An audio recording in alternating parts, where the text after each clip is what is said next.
I know you told your friend you're not okay.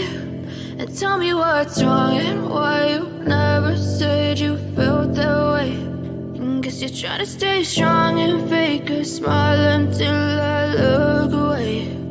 But I've known you too long, it hurts to watch your blue eyes fade to gray as you fade away. As you fade away. Yeah, I'm about to fade away, cause every time I wake up I feel like it's Monday. Something's going wrong with all the chemicals up in my brain. All of a sudden I don't look at anything the same way. Got a buildup of my thoughts sitting in an ashtray. I'm sorry that I'm so inconvenient, okay. Just let me be me and I'll stay out of your way. I can see the way you look at me, I'm such a disgrace. I never really asked to be brought into this place. You wanna love me? Well then baby I have a taste. All the highs and the lows, no you'll never be the same. I don't really wanna hurt you but I can't control the pain. If you're sticking by my side maybe we could be okay. Okay, maybe you could be the change I need today. I promise that I've never felt this way. I really hope that you will choose to stay through all the pain. I know you told your friend you're not okay. And tell me. Oh God. Hi. Sorry, I'm just reading this guy. I don't know what to say. So this guy, so on my video I did today about KJ, um,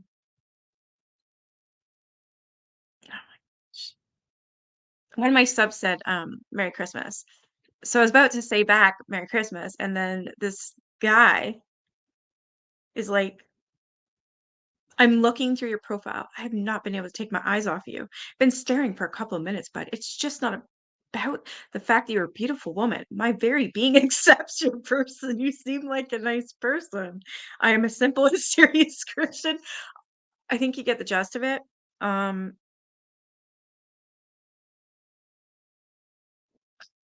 I don't know if it's me or the other girl. I think I'm gonna say nothing. Um, I'm just gonna reply back to this person. Mhm. Oh my God.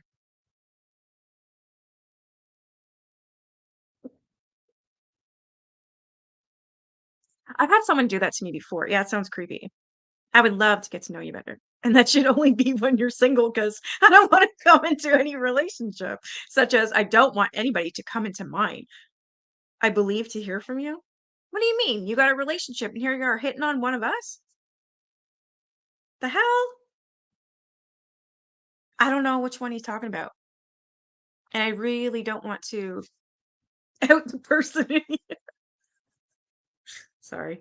It's just a little funny. Hey, Teresa. Hey, Navho. Hey, Cool Gamer. Hey, SD. Oh, you're making cookies. Yummy, yummy, yummy. Hey. Artistic. Hey, Jessa. Okay, so I was thinking, I don't know, we can kind of have a little chat if you guys have any questions or anything about what's been going on. And who am I talking to? I'm reading, I don't know, can you see? It's my the video I did today about Katie. This man left a message for either me or a commenter. I really don't know. But this has happened to me before. All I asked was for open, natural. What the? Yeah, I'm out of there. That's fucked up.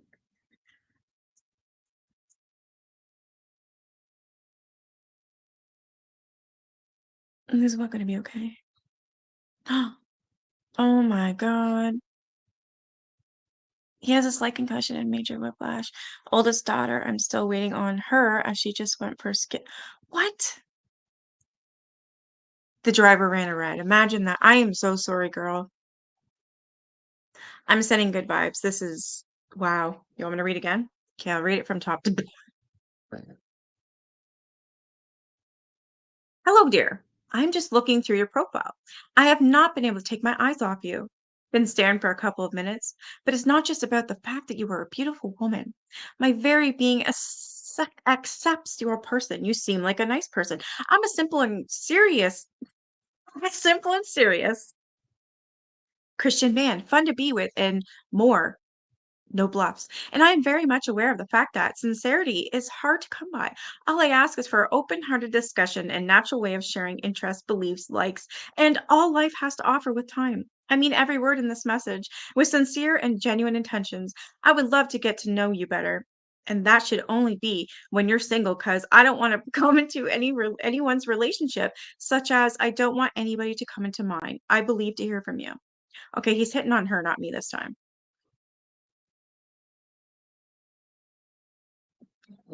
Wow. I mean, bot maybe? I have no idea. I'm gonna read you guys a story from this most bizarre true crime story. So I'm gonna read this one. I don't want to say because I don't want to out them, but you can see it if you want to check it out on my comment section. Um, it's the comments underneath the video. I just don't want to embarrass her.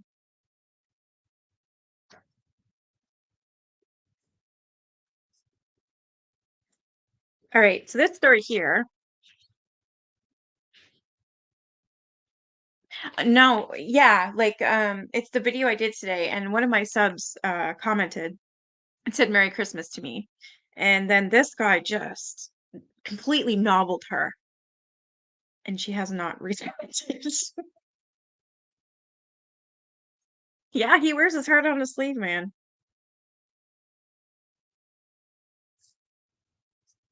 Okay, so I'm just gonna read this story. It's about a woman named Christina Kettlewell, and it's called The 80-Day Bride. I don't recall hearing about this at all. Oh my God, it's not 80, it's 8. And this happened in Canada, actually. Wasn't it Toronto? All right, I'm going to quickly read this. So on May 20th, 1947, the body of Christina Kettlewell was found just 150 feet from the Severn Falls cabin where she was spending her honeymoon with her husband, John Ray Kettlewell, who went by Jack, and the couple's friend, Ronnie Berry. Not you, my dog. She was dressed in floral pajamas, was barefoot, and had apparently drowned in only 9 inches of water, while the rest of her body was on otherwise dry land. So she was in pajamas, barefoot, and apparently drowned. Christina Mockin was born in Mimico outside of Toronto in Ontario, Canada. She worked at the bank in Nova Scotia. Okay, so it is Toronto. Chris had been in an off and on relationship with Jack Kettlewell since she had met him at the age of 16. Jack's best friend, Ronnie, followed him everywhere he went. A friend of Chris recalls her saying that she wasn't totally sure about pursuing the romance with Jack, as she knew she would get Ronnie as well, and nobody wants two husbands. Hey, April.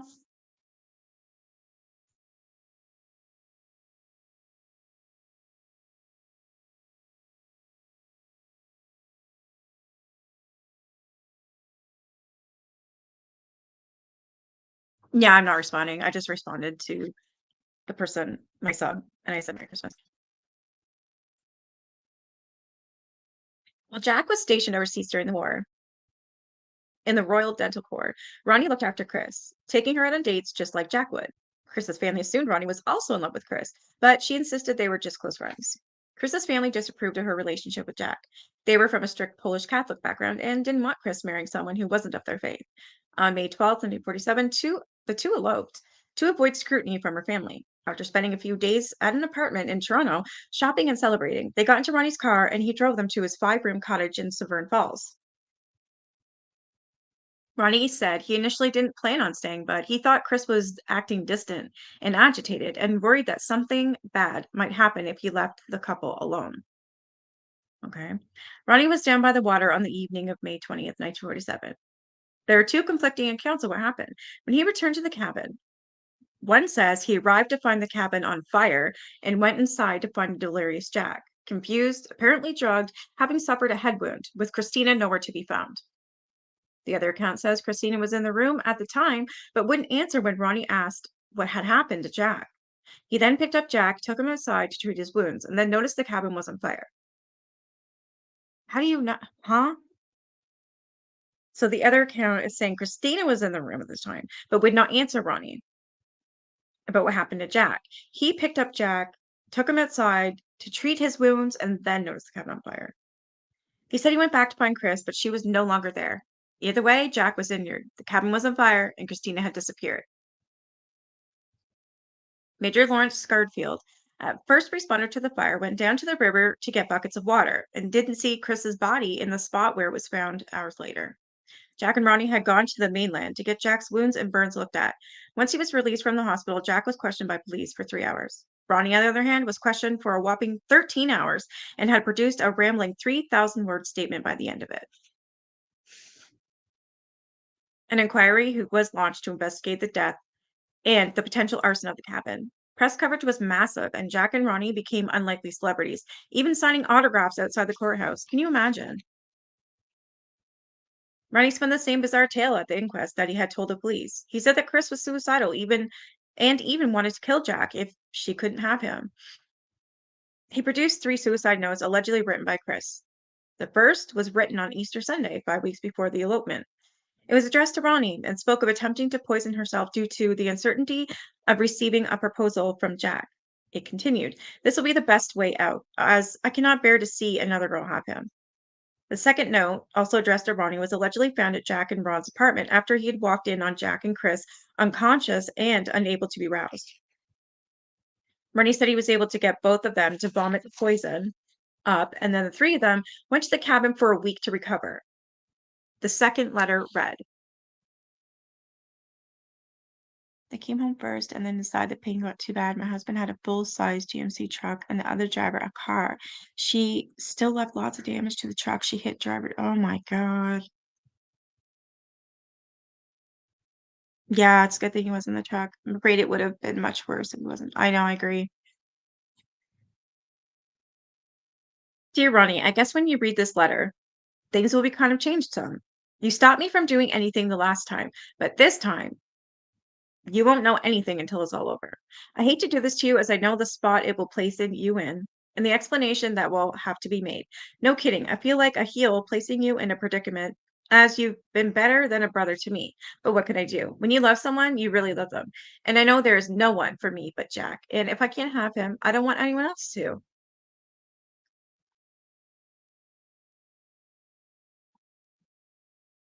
I waited years, you might say, in the hopes that Jack would ask me to marry him. But I now realize I am just a passing fancy where he is concerned. And as I've said to you many times, if I can't have him, no one else is going to have him. I just couldn't bear the thought of another girl being Mrs. Kettlewell. Jack is in the bedroom asleep, little knowing what is coming. I hope you won't judge me too harshly, but you know what I told you would happen if Jack threw me aside. Please say goodbye to Mrs. Thomas and the others for me. I guess there is not much more to say. Thanks for everything. I really wish things could have been different, but such is life, I guess. Don't blame yourself for anything. It certainly isn't your fault that things didn't turn out. Thanks again, Chris. This note was suspicious for several reasons. It skewed heavily toward how good of a person Ronnie was, and there should be no blame placed on him for the murder suicide. It was odd that Chris asked Ronnie to say goodbye to their landlady, Mrs. Thomas, but essentially said nothing of her family or friends. Jack said he knew nothing of the notes, which is also strange, as you would think if his best friend's girlfriend was suicidal and Jack's life was endangered as a result, Ronnie may have mentioned this to him. It also mentioned several previous conversations Ronnie had allegedly had with Chris concerning suicidal tendencies and her wish to harm Jack if he didn't propose to her. According to Chris's sisters, she hadn't shown any sign that of any of that was true. Chris and Jack had been off and on for years, and their periods apart never seemed to affect Chris as much as the letter had implied. Chris even being engaged to a different man for a short period and certainly didn't seem to be particularly pining for Jack. Chris's sisters also noted that Chris had shared a different memory of the time before the week-long stint at the cabin. She had confided in her sisters that she had woken several times nude and disoriented after eating something at Jack and Ronnie's apartment. She thought she was being drugged and probably assaulted and was scared of both men. It was after one of these incidents that Ronnie and Jack had taken Chris to the cabin. Some think the men were performing what was known as a putina in Italy, where a young girl and her beau run away together for a short while to imply to families and to the rest of the community that they had been sexually intimate. I never heard that before. This would usually force the families to agree to a marriage they had previously disapproved of, seeing as the young girl would have been ruined in the eyes of society and of God. Indeed, just a few days after the trio returned from the cabin, Jack and Chris eloped. Ronnie miraculously produced a third suicide note in which Chris apparently admits to having a hand in what would happen later that day. I already feel like this Ronnie guy did this, not the wife and husband. Sorry. Chris and Jack, no.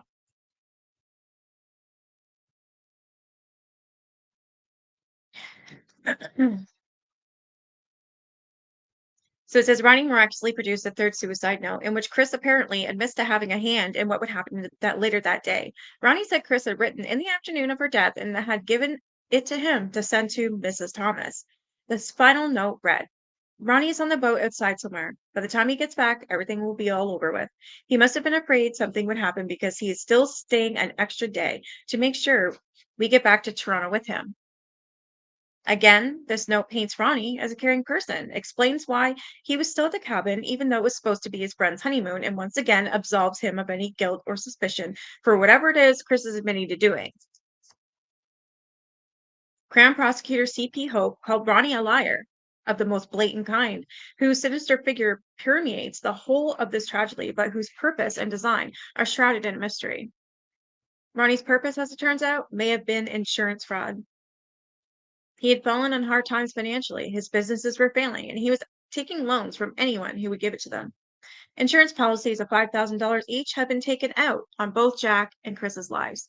They both involved a double indemnity clause, meaning the beneficiary would receive double the amount if the death was ruled accidental. Well, that's not obvious at all, is it? That beneficiary happened to be Ronnie. Ronnie had also taken out new policies on his cabin to cover the theft and the arson. He then gave a statement saying he had lost $500 in the cabin fire and Jack another $200. In today's money, that would be over $11,000, which seems an excessive amount of cash for a man with several debts and failing businesses. Was Ronnie just trying to pad the insurance claim? I'm going to say yeah. Evidence surrounding Chris's death being suspicious was also piling up. Helen, Chris's sister, said that Chris felt like she was being drugged frequently around the time of the marriage. She basically said Chris was unsure of what was going on and came to be married. Meaning she was essentially in a daze, and when she regained consciousness, she had already married Jack. The police report stated a strong suspicion that Chris's state of mind was something other than normal before her death. The authorities suggested drugs or medication could be the reason, but were unable to confirm whether Chris took these substances voluntarily or if she was drugged. The codeine found in her system with the same kind that Jack and Ronnie was the same kind that Jack and Ronnie's landlord, Richard Thomas, was prescribed. He testified that he kept his tablets in a nondescript box and that Chris probably wouldn't have known they were there or that they were what they were. He said Ronnie, on the other hand, had picked up his prescription for him in the past, so would know exactly what they were and what they looked like. Mr. Thomas even said he was missing a few tablets around the time of Chris's death. Not only that, but he said Chris had told him that if Ronnie went on their honeymoon with them, something would happen. Chris's autopsy also found no signs of her walking barefoot through the woods. She had one cut on the top of one of her toes, but that was it. She had apparently drowned in the 9 inches of water by the banks of the river, yet the rest of her body, including her back of her head, was dry. Wow. Was her body carried and dumped down by the river? Again, the first responder who arrived to help put out the fire said he didn't see her body where it was later found. Hey, Super Snoops. Good to see you, girl. The inquiry's findings ended up being inconclusive so as far as Christina's death was concerned. They were able to say, without a shadow of a doubt, that her death was the result of foul play, though strangely, they did say the fact that she had drowned was very suspicious. No arrests were made, and Jack and Ronnie walked.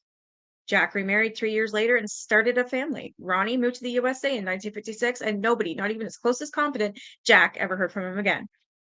Jack's son Richard said that he and his wife stumbled across the story while doing genealogy research at the library. His father had never spoken of his first wife or the suspicious way that she had died. He said his father was always a reserved man who wasn't a big talker and avoided confrontation. If he was involved in an insurance fraud scheme, Richard is certain Jack was manipulated and dominated by Ronnie. I don't know. Hey, Triple. I don't know about that. What do you guys think? I'm gonna play a short clip here. So I found this on Bing. So it's called The 8-Day Bride. And her name is Christina Kettlewell.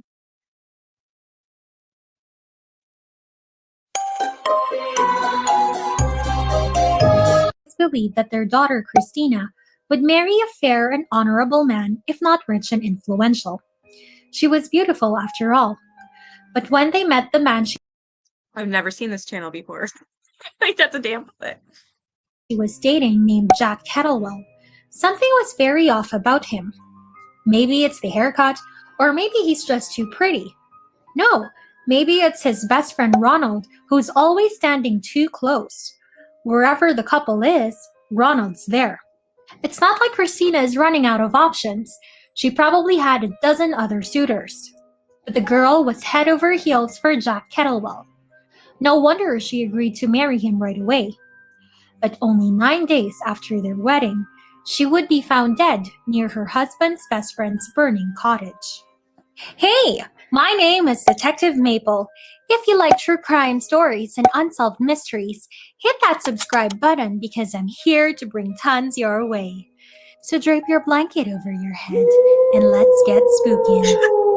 On August 7, 1925, a baby girl named Christina Cecilia McCon was born to her Polish immigrant. I like the videos because I find that they tell things that I wouldn't know generally, even by just reading. And I try to get all perspectives.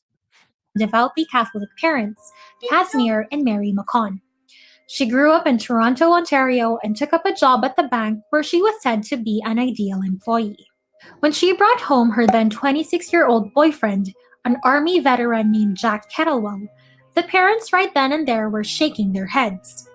For the McCons, nothing could be worse than having your daughter date someone who is not a Roman Catholic. Another odd thing that they noticed is that he's too close with his best friend, a northern Italian immigrant by the name of Ronald. Ronald is a jack of many trades. He used to have a construction business, then he ventured out to insurance. He got into hairdressing, but by the time of this story, he's a professional dancer. The friendship of Jack and Ronald was a bit unconventional. If you were meeting your girlfriend's parents or family once in a while, you don't usually bring your best friend. Sure, maybe he's his chosen family. Regardless, it made the parents disapprove of Christina and Jack's relationship.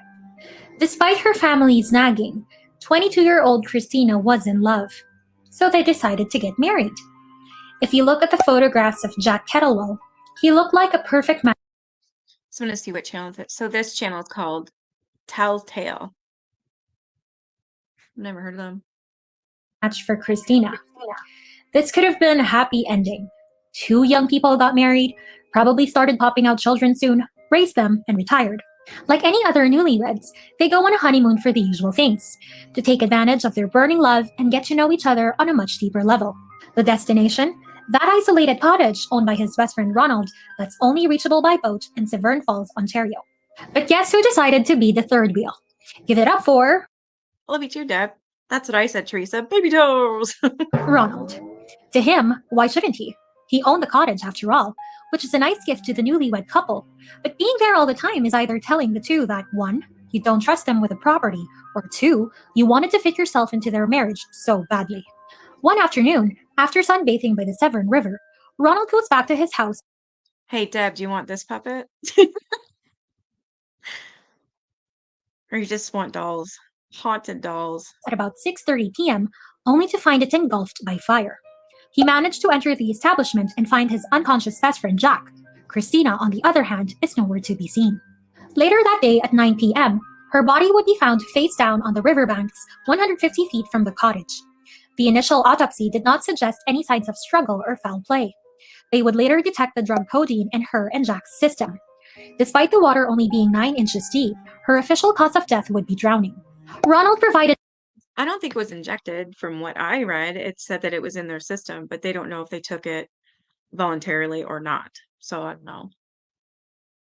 Information suggesting that Christina tried to murder her husband and then herself.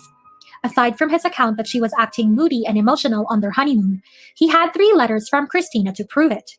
Let's take a look at the contents of the letters she allegedly wrote. The first 2 letters were given to Ronald, about her not being sure of Jack's love for her. She mentioned that if she could not have him, no one else could. If he did not love her back, she would rather take her life than his. The letters would say, "This will be the best way out, as I cannot bear the thought of another girl having him. When you love someone, you really love him, and I know there is no one for me but Jack. And if I cannot have him, I don't intend anyone else to. As you might say, I wonder if I could find the letters because I could probably, not that I could prove anything, but I could probably tell whether they're written by a man or a woman. I don't know. I feel like Ronnie wrote them because he totally absolves himself and then talks with the landlord, which is very strange because he was the one with the codeine. And then he said that Ronnie would know about the codeine because he often picked up the subscription. So I don't know.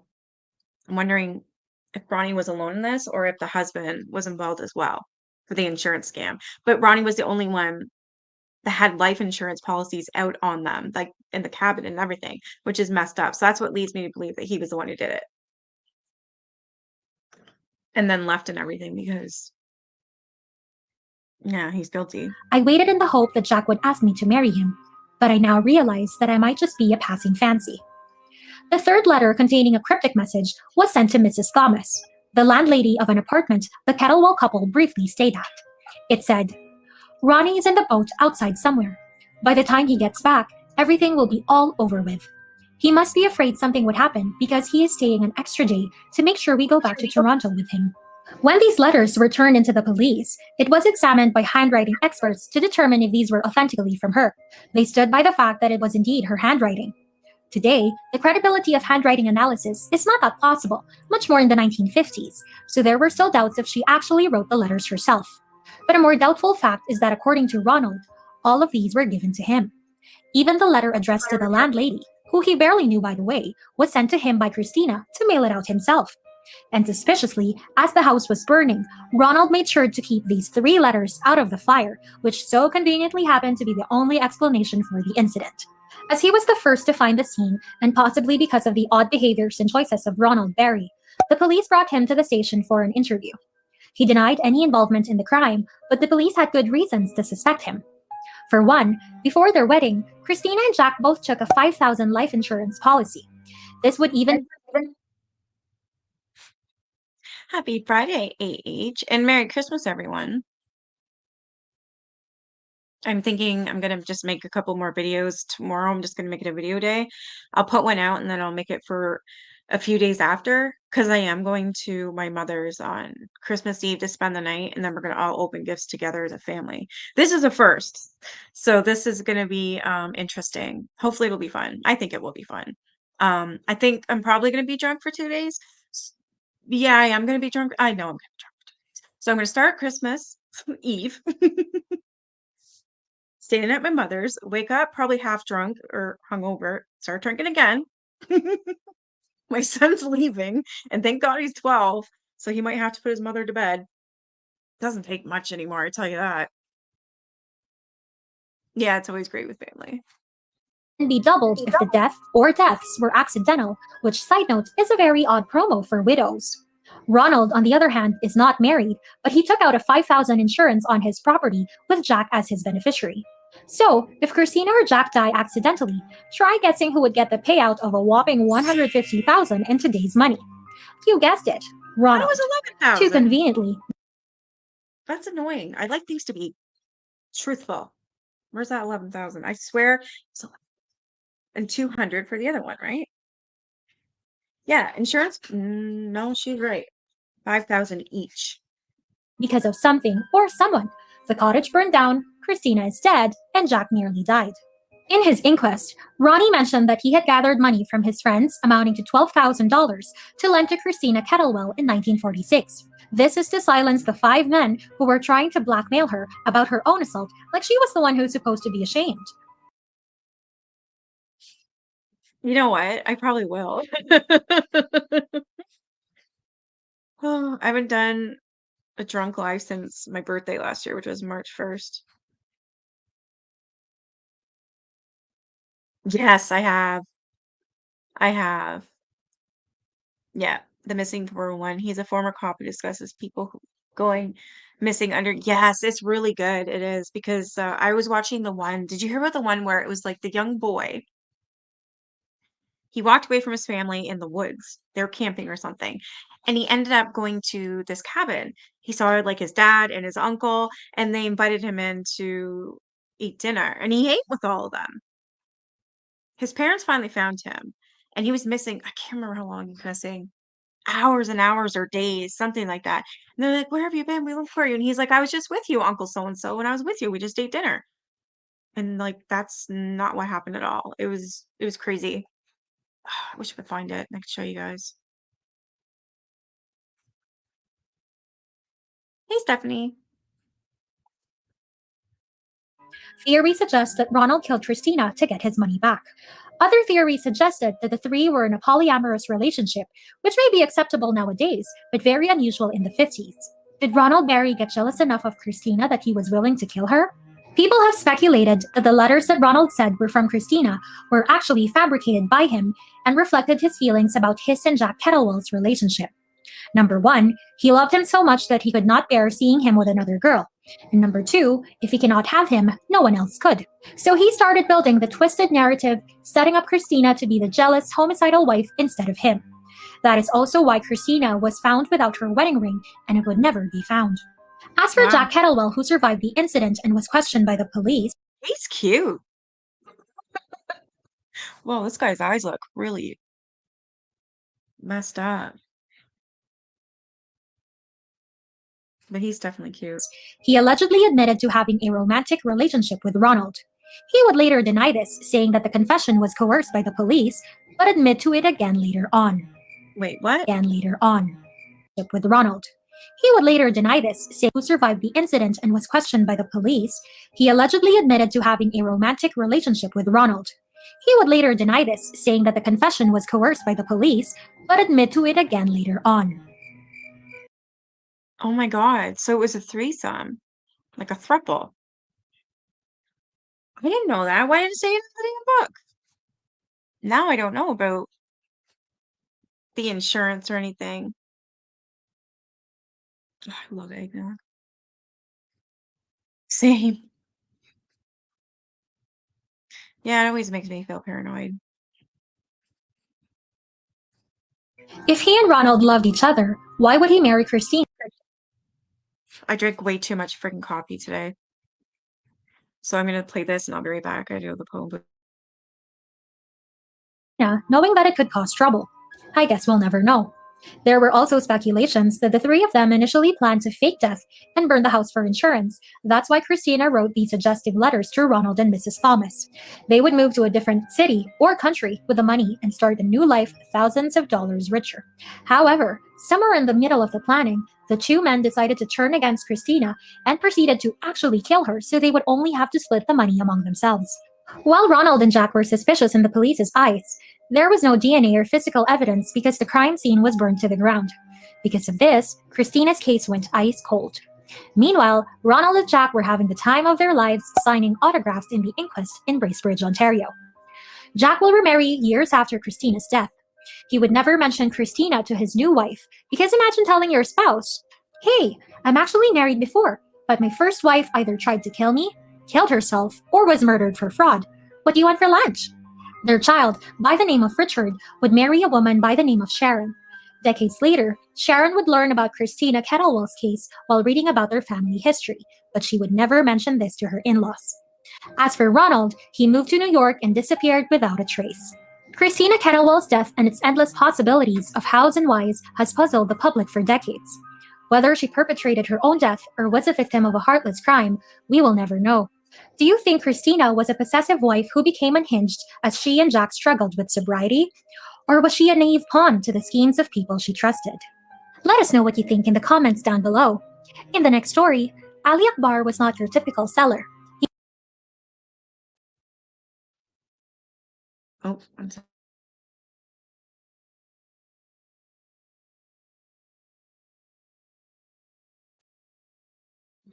Renell.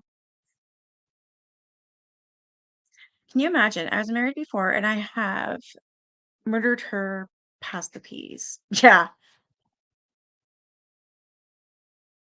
Yeah, I've never when smoking, yeah, I don't like it.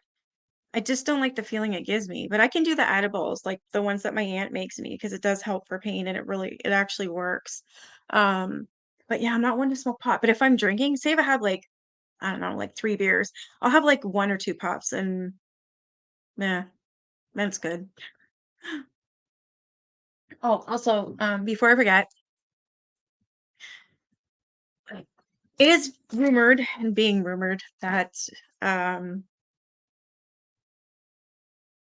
that I don't want to start something, but I'm sorry, I do not like it when people get ripped off. And that was what this all started with me and Beta, was her asking for her admin's IDs. So rumor has it that she has it posted that she's asking for money for Christmas for kids. That's all it says is kids. Um, she says she has a niece and nephew. I don't know. She says she doesn't have a child. I don't know. I don't know what to believe anymore. I know I caught her scamming, and I do not want it to happen to anyone else. So just take with that what you will. I just want everyone to be careful. Beta. Oh, good for you, Stephanie. You have to lay down with it. What's my favorite mixed drink and beer? Moonshine. Oh, wait, high moon. It's not moonshine, but high moonshine. Ever weird. My favorite mixed drink. Ooh, that's a hard one because I really like White Russians. I love Clue and Milk and hmm,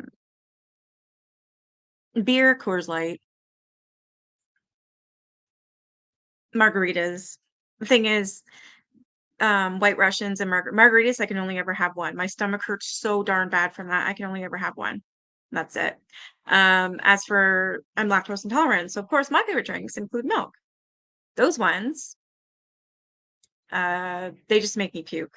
So I can only have with those, I can have about two, but that's it. My stomach sucks.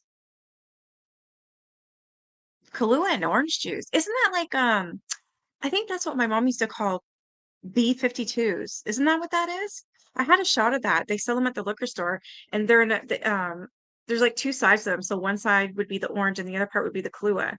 Like the banana and what is it? The liquor stuff. Yeah. That's funny. I was just saying that too.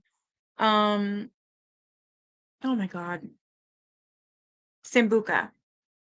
Yeah, that's what it is. Sambuca and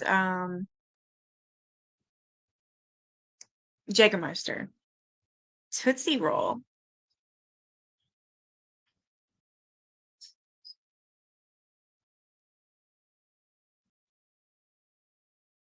Really?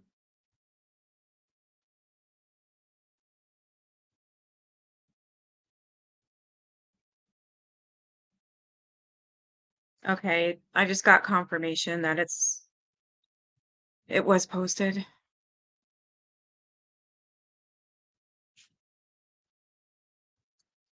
Anise is what tastes like licorice, really. I don't mind Jägermeister.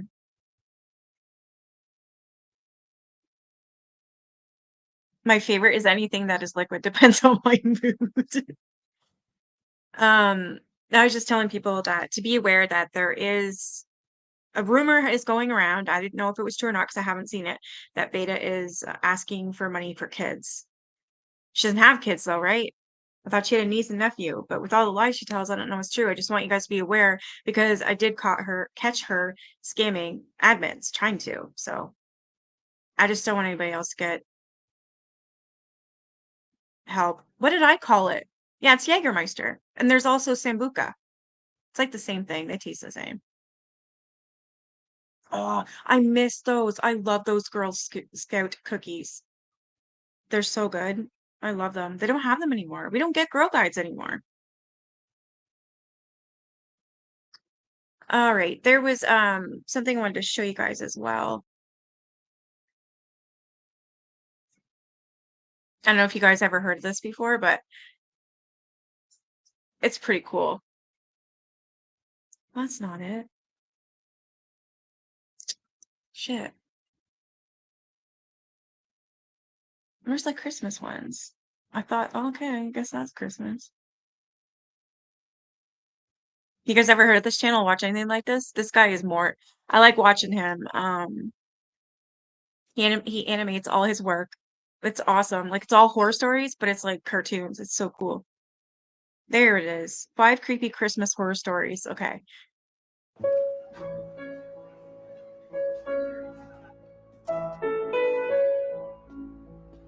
This holiday season, Tim Hortons is so believe overrated. in the kindness that lives in us all. Happy holidays from Tim's. If it's happy holidays, This lower your damn game. prices. You're not ready. Being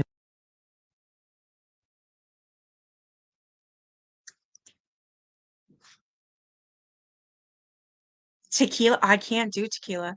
I tried. I said, I might have said Jägermeister. I probably did. Don't be sorry, I probably did. Jägermeister. Maybe I did. Who knows? Yeah, same. Tequila anything? Oh my God. My aunt's birthday was in the summer and she's like, "Oh, we're gonna do a shot." They were piss warm tequila shots, but they were watermelon tequila. Ugh. I almost lost my stomach there. Like I love the margaritas, tequila margaritas. I love them. But for a shot, I'm just like down the hatch and then it almost came out the damn hatch and I'm like, "Oh, yuck." Okay, so I thought we'd watch this because well, it's Christmas time, and I don't know, I love this stuff. I thought it was so cool, so we'd watch that, and then I wanna show you some Canadian crop circles. I'm all over the place tonight, but whatever. So this is 5 creepy Christmas horror stories, and they're all animated.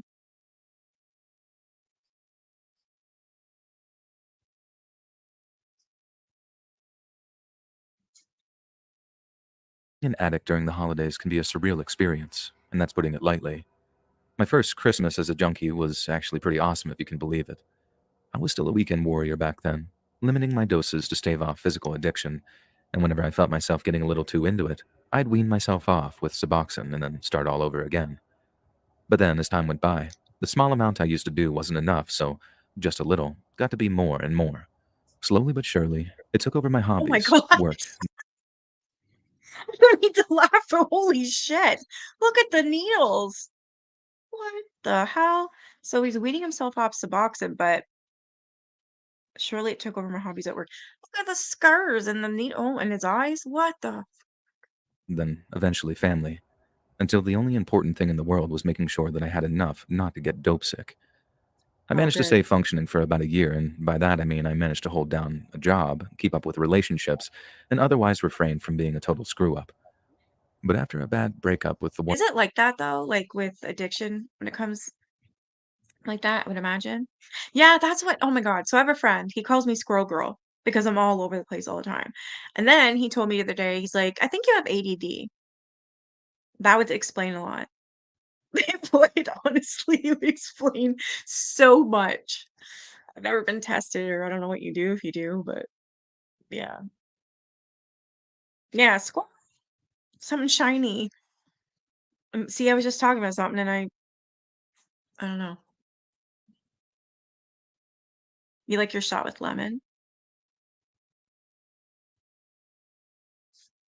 one girl that was holding me together, I gave up on any kind of dream or aspiration I had and settled Who's on that? taking H for the rest of my life instead. I guess that sounds like a pretty crappy decision when I lay it out like that, but that's essentially what I Yeah. did. I told myself it was all just temporary, that my so called hero's journey would end in me kicking H after a few months on my butt, and that it would all end up being a crazy story that I told my drinking buddies one day. Well, a few months turned into 6 years of lost time, and like I said, the first few holiday seasons weren't so bad. But once I stopped talking to my Shit, he was on heroin. Oh my God. parents and moved up to Portland, that's when things started getting rough. For a start, a junkie in the Pacific Northwest, the year split into two halves. As the old Ella Fitzgerald song goes, Summertime and the living is easy. And that's for all the obvious reasons you can imagine. Nice weather, good dope after the dry season harvest down in Mexico, and everyone's relatively chilled out. But then in winter, all you got is dope from the wet season harvest, which is weak crap that barely gets you high. Then on top of that, when it gets real icy or the snow is too thick, getting your hands on enough dope to see you through Oh my god, look at his face. Oh, the day gets tougher and tougher.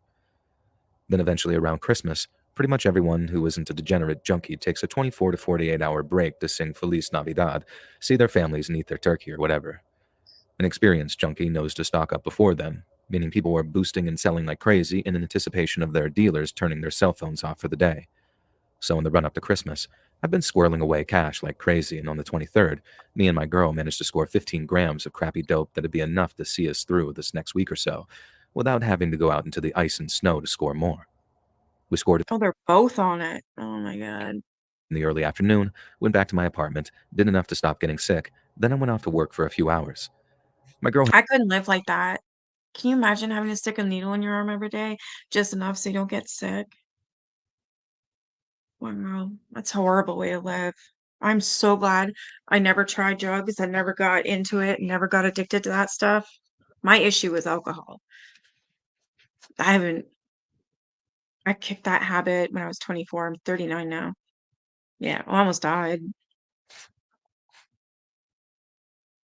I was saying something about addiction, then you went squirrel. Yeah, I forget. I have ADHD. Squirrels, they are a rave with glitter guns, battle dance, and unicorns. Holy shit, he black. Yeah, he's having fun. Yeah, I don't know what the hell. I don't know what I was saying.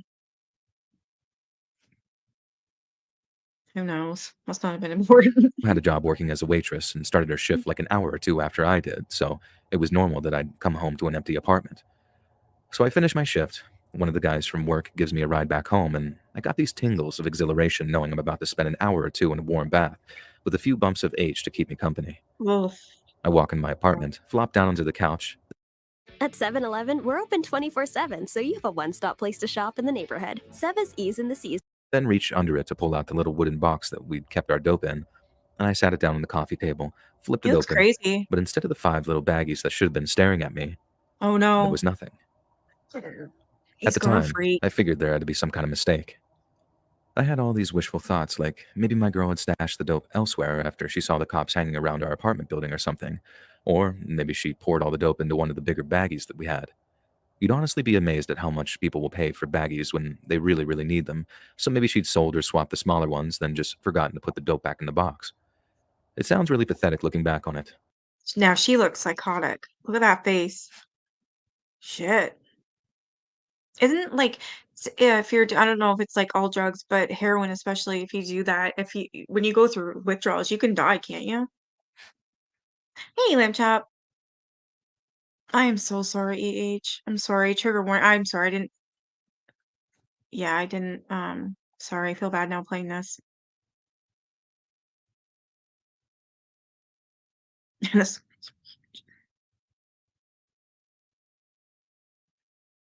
I'm sorry. I didn't know this one was going to be about that. This was uploaded 8 hours ago as opposed to the 4 hour one I was going to show you guys. Not that we'd stay on here for 4 hours, but that was the one I was going to play. This one's actually about Christmas. Wonder what this the girl did. But it took me a really depressing long amount of time to realize that there wasn't some innocent explanation for $300 worth of dope going missing. My girl wasn't my girl anymore, and on her way out, she'd stolen almost everything of value that she could carry. Oh my Again, god. sounds pretty pathetic, but I think that was one of the single worst moments of my life right there. My immediate reaction was, well, bad, but Car with dealer. addiction comes a certain pragmatism. Every moment I wasted freaking out that the love of my life had betrayed me for a few bags of dope was one that I wasn't spending trying to recoup my losses. So I got to work. I walked for miles, literally miles, making almost constant phone calls to a bunch of different people. Now, don't get it twisted, I was still trying to call my girl, but she continued ducking my calls, and in the end, it didn't make sense to jam up my line with calls to her voicemail, even if it did mean that I could leave her some threatening voicemails. I'm not proud of it, but it is what it Ex-girlfriend. is. Call Anyway, declined. I call around every dealer I know, and everyone is either out of stuff or is finishing up for the night and not answering their phones. Shit. All out of options, I started calling around everyone I know that uses, and all I can get my hands on is enough dope to last me the night. I walk over to the place, get the stuff, and walk all the way back to my apartment. I'm still trying to get a hookup the whole way. It just makes me feel so bad for this person because I couldn't imagine the withdrawals. I mean, I still do now and then, but I watch, what is it? It's on A&E all the time. It's about addiction, intervention. I've watched that quite a few times, and it's oh my god, the stuff it makes you do. You had 3 major surgeries in 1 year? That got me hooked on oh shit, Percocet for 6 years, really bad. I've been clean since May 2015. Good for you, that's amazing. That's amazing. Okay, good, let me know. This is reality, unfortunately. You're a recovery coach now? That's pretty cool. You can only die from alcohol or benzodiazepine, aka Xannies or pens. Wow. I wouldn't wish it on anyone either. I've seen them struggle, and it's just like, holy hell. When I get back, I wait until I'm feeling gross, then I fix, go to bed, and wake up Jeez. bright and early the Nice next day to start life. all over again. The next day, pretty much the same thing happened, only without the goddamn disaster at the start of it. I walked all over town, almost constantly on the phone, but all I could find was enough to fix me for that night and that night alone. Everywhere I went, I was asking if anyone had seen my girl, and when everyone said no, every single time, I had this overwhelming sensation that they were lying to me. I guess it was partly paranoia, but partly based in fact too, because she couldn't have just disappeared on her own like that. Someone knew where she was, and who she'd run off with. But even if they knew, they'd never tell me. No one wanted to have the blood on their hands, and given the headspace that I was in at the time, I honestly couldn't tell you what I'd have done if I'd gotten my hands on my thieving ex-girlfriend. Anyway, like I said, I did a Wow. lot of walking, and only managed to get a hold of about a half a gram. So despite having enough to keep me from going into withdrawals on Christmas Eve, I knew Christmas Day was going to be rough as all hell. But still, the poetry of it wasn't lost on me. Cold turkey on Christmas Day. No better day for it, right? The weird thing, though, is when you're on heroin or any kind of powerful opiate, it kind of makes you chemically incapable of caring. Ever wonder why street junkies seem to have zero shame when it comes to begging or shoplifting? We just don't Yes. care. At least after those first few times, if you're deep enough into it, it becomes just another thing. Wow, so that's why? I didn't know that. So, I knew I was screwed, but it wasn't going to hit me until I started to get sick, and when it did, it hit me all at once. Around 8:30 on Christmas morning, I started calling everyone I knew who used again. Oh, This was the third day in a row, so people were only naturally starting to get sick of hearing from me. Everyone was either out or didn't have a single hit to spare me, and the more desperate I got, the more I turned to sketchier and sketchier sources.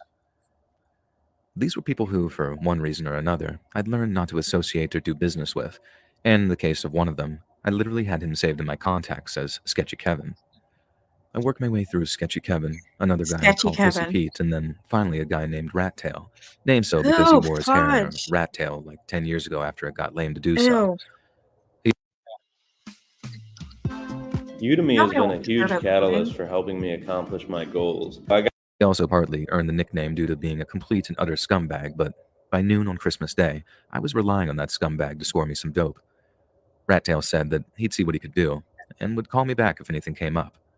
About an hour later, I think those are supposed to be like pimples and zits and like ugh, hasn't shaved in a while. It's clearly filthy. he did, but it wasn't exactly what I wanted to hear. Rat Tail said that there was a dude named George who would just straight up give me a couple of grams, but he just needed a favor. Right No. away, I thought that was weird, because who the hell just gives away dope? But Rat Tail said that he wasn't a junkie, and he needed someone who didn't mind getting their hands dirty. Oh I didn't boy. like the sound of that, nor did I have any idea what Rat Tail meant. Don't do But I it. was also in no position to turn the offer Ugh. down, so off I went after getting a hold of George's address. The last place I expected to end up that day was a nice-looking 3-story right on the edge of where the city meets the suburbs. It was way too nice of a place to have any heroin inside, but then again, appearances can be deceptive.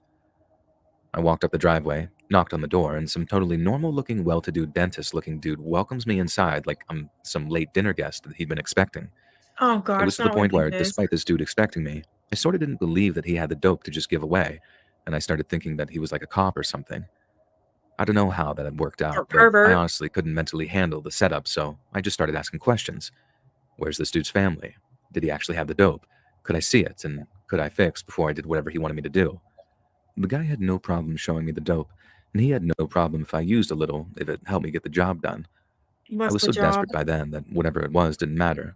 All that mattered was Oh my god, what do you guys think it is? I think it's something dirty. Hey, Nun Nun. You can draw with opiates too? Yeah, you have told me that too. I think it's with anything. You get addicted to anything, honestly, and you go into withdrawal. Sores. I think my kid is sawing something. The fuck?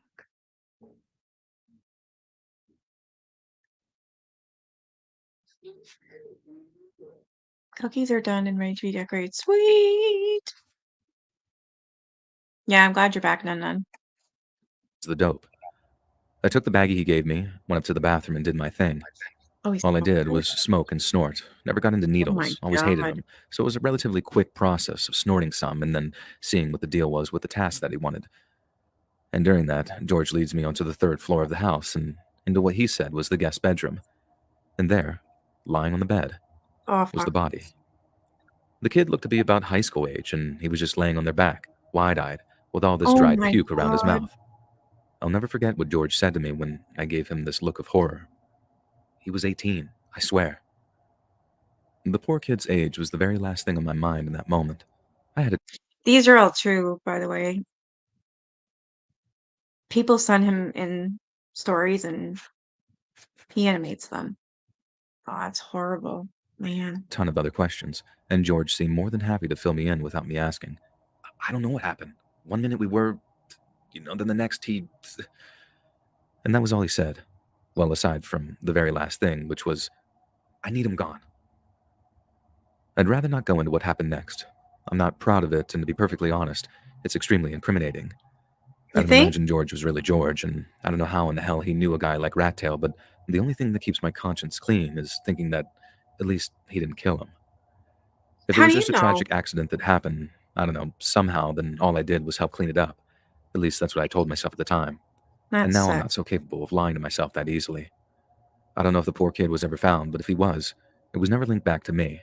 Maybe that George character, but never directly to me. And so, that's the story of the worst Christmas I ever had, where I hid a dead body for Wow. some varnished old psycho just to get enough heroin to see me through the holidays. Worst thing is, I didn't even quit for like another year. Not truly, that is. But that was definitely the event that made me realize that I truly hit rock bottom. You think? Getting clean was rough too, especially rough. I wanted so badly to put things right, but not only was I so high at the time that I'm not sure I could remember exactly where I put all the pieces, but I was far too cowardly to face up to all the Pieces of what? In your brain or pieces of the body? Ugh. terrible things I'd done during my years as a junkie. I guess this works as a sort of confession too, but I think it reads much better as a warning, and not even specifically regarding heroin either. No matter what you do in life, don't Oh ever my sell your god. soul for anything. And by that I mean nothing is worth selling your conscience or your innocence for, because they're not things that you can ever get back once they're gone. And my second warning is that ghosts are very, very real. Oh They're not real in shit. the sense that you might expect, but if you do something terrible enough, to someone innocent enough, you can bet your bottom dollar they'll haunt you for the rest of your life. Just Sorry, like but that poor good. naked teenager with puke around his mouth still Welcome to Canada. haunts me every single Christmas. Wow.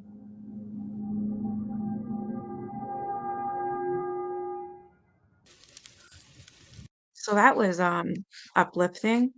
Wow. Hey, Herbie. What are you looking at, kitty?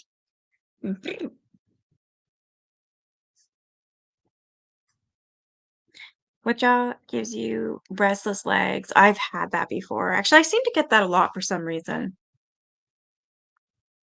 I think it's my nighttime meds because it always happens at night. Constantly move, and much more. I'll leave it at that. Let's just say it is off to experience. I'm sorry, girl.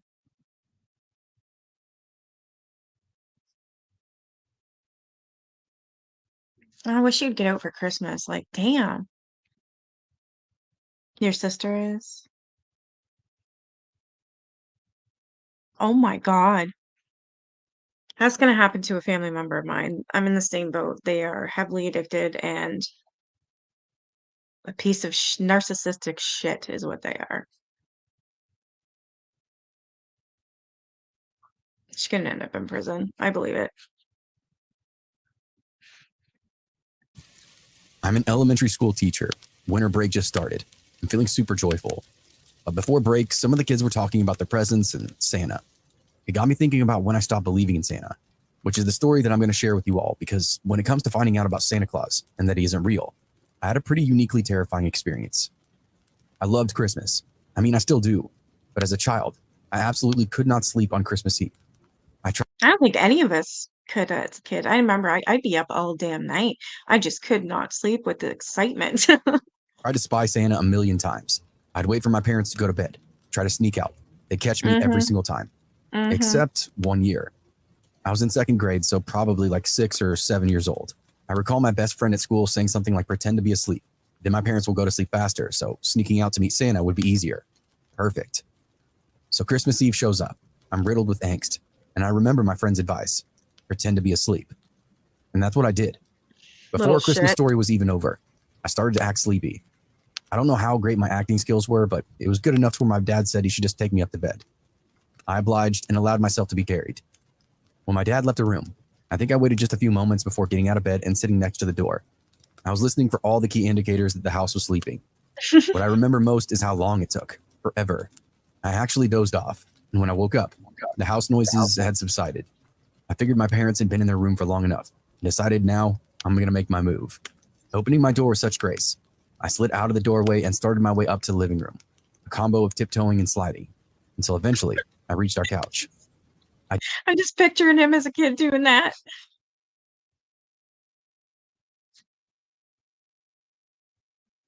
Yeah, I hear you. I didn't realize this was gonna be like they were addicts or anything. Yeah.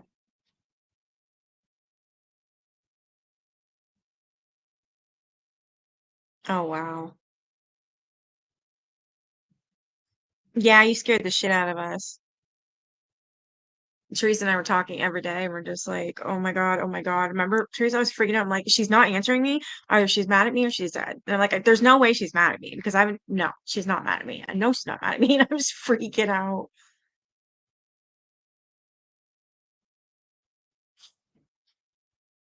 We got her away from him 3 times. Every time she went back and lied about it.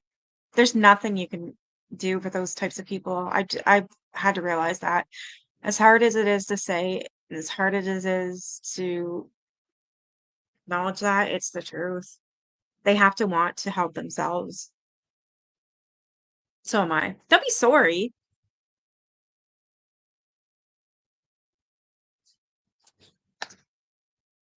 I dove into the couch, lifted the curtains, and then sat wrapped up in a blanket, peering out the window for Santa.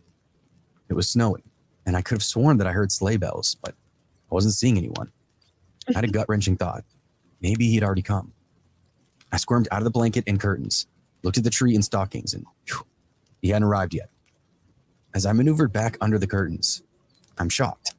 I see the man himself, Santa. He's walking, though. No sleigh and no reindeer. But I'm not picky. It's Santa. I realize he's going to pass right by my house, but he's looking all over the place, at all the houses and all the windows. What's he looking for? I think to myself. Then he Okay, that ain't Santa. I'm assuming. No, look at the eyes. This one, another one on drugs? stops in his Jeez. tracks, gives another look around at all the houses before his eyes land on me. He sees me. I'm ecstatic. I start waving excitedly, trying so hard not to squeal. He waves back, and then looks around before he starts walking toward my window. As he approaches, Okay. So now the same guy is all sweet on Nene Marie. Oh my God. But this time he says, I pray to God to give you a perfect gift of health and life, that your days full of happiness. How many people are you hitting on in here? The fudge.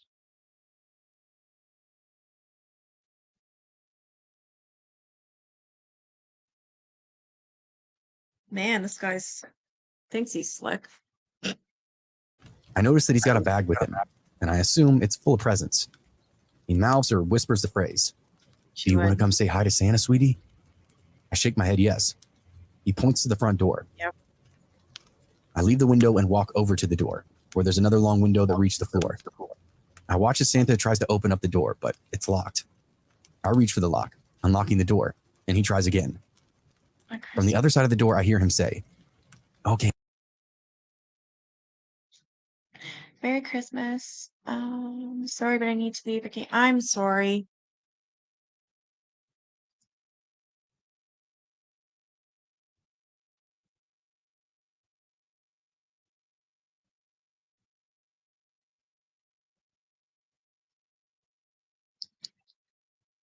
That's sad, SD. But that's what we got to do. I've had to do the same. "Hey, sweetie, you just got to unlock that other lock, the one on the doorknob." So I try to do what he's Can you imagine it's Christmas Eve and you know Santa's coming and Santa comes to your door all fucked up looking like that? Wow. telling me, but for some reason I can't quite grip the lock. My little fingers keep slipping. Good. Santa then tells me it's okay, just go to the back door. Brilliant. Wow.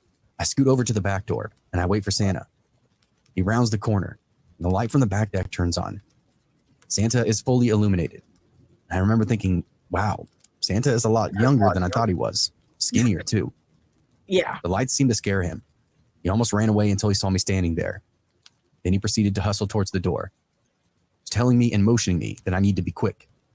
He said they had something special for me. Michaels helps turn your ideas into I did it. How does the best basketball player of all time make more in retirement than he ever did on the court? But he had to then go. He leaned down and was reaching for something inside his bag. I unlocked the sliding glass door. I push my hands against the glass and start to push the door by walking my body in the direction I needed to open it. I'll note that even today, this door is hard to open or close if it's at the wrong angle. But at 6 or 7, it's nearly impossible. Just as he turned around, I heard the door start to give way. And as soon as it had, the home was filled with this awful sound of alarms. I took my hands away from the door and plugged my ears, and I looked at Santa. He now looked panicked. I noticed he was now holding some sort of rope in one hand and a bag in the other. He drops the bag and reaches for the sliding door. He slides it open, no problem. He then reaches for me. But before I can reach back or move or do anything, I'm swept up by my mother. My dad. Like, is this fake Santa an idiot? Clearly his parents are home. What the hell? Kicks Santa square in the chest, knocking him back several feet, landing him on his backside. That's all I saw before my mom rushed me back to their bedroom and locked the door. My mom tells me that I didn't even cry at that point, which makes sense. I don't remember crying or even being terribly upset. Not until later. It was when my parents explained that the man who came to our house wasn't Santa. Nothing about drugs or anything. My dad kept saying things like, "She still thinks he's real. Of course she tried to let the guy in." Then I did start crying. That was all while the police were there. What happened to the guy? He got away-ish. The guy took off once he gained footing, and my dad didn't bother chasing him because he'd gotten the guy's wallet. The cops were on the phone, and the guy left his bag behind. That bag wasn't filled with presents. My dad told me that it was filled with more rope, like the kind the man had been holding. There was duct tape, candy, miscellaneous tools like a hammer, a lot of plastic bags, and random clothes. Yeah, it's horrifying. But luckily, he was picked up just a few minutes after he left our house. Pretty hard not to spot the guy running around town dressed up like Santa Claus. In the end, I did forgive my parents for ruining the magic that is believing in Santa because, you know, they did save my life. Oh yeah, I guess he'd figure out that it's not real. Normally, I don't go here out we go. We're at Walmart. Christmas shopping on Black Friday. I know there's deals to be gotten, but the actual amount of people who get them is pretty low. It sometimes seems that more negativity comes out of it more than anything else. I did go out on Black Friday. Have you guys ever went to a Walmart or anything like that where everyone's rushing for a certain product? Oh man, I'm glad I never did. Friday once, and honestly, the experience kept me from ever even considering doing it ever again. This was a few years back. The big Christmas gift that year was a game called Uno Attack. It was supposed to sell. Uno Attack? Have you guys ever heard of that?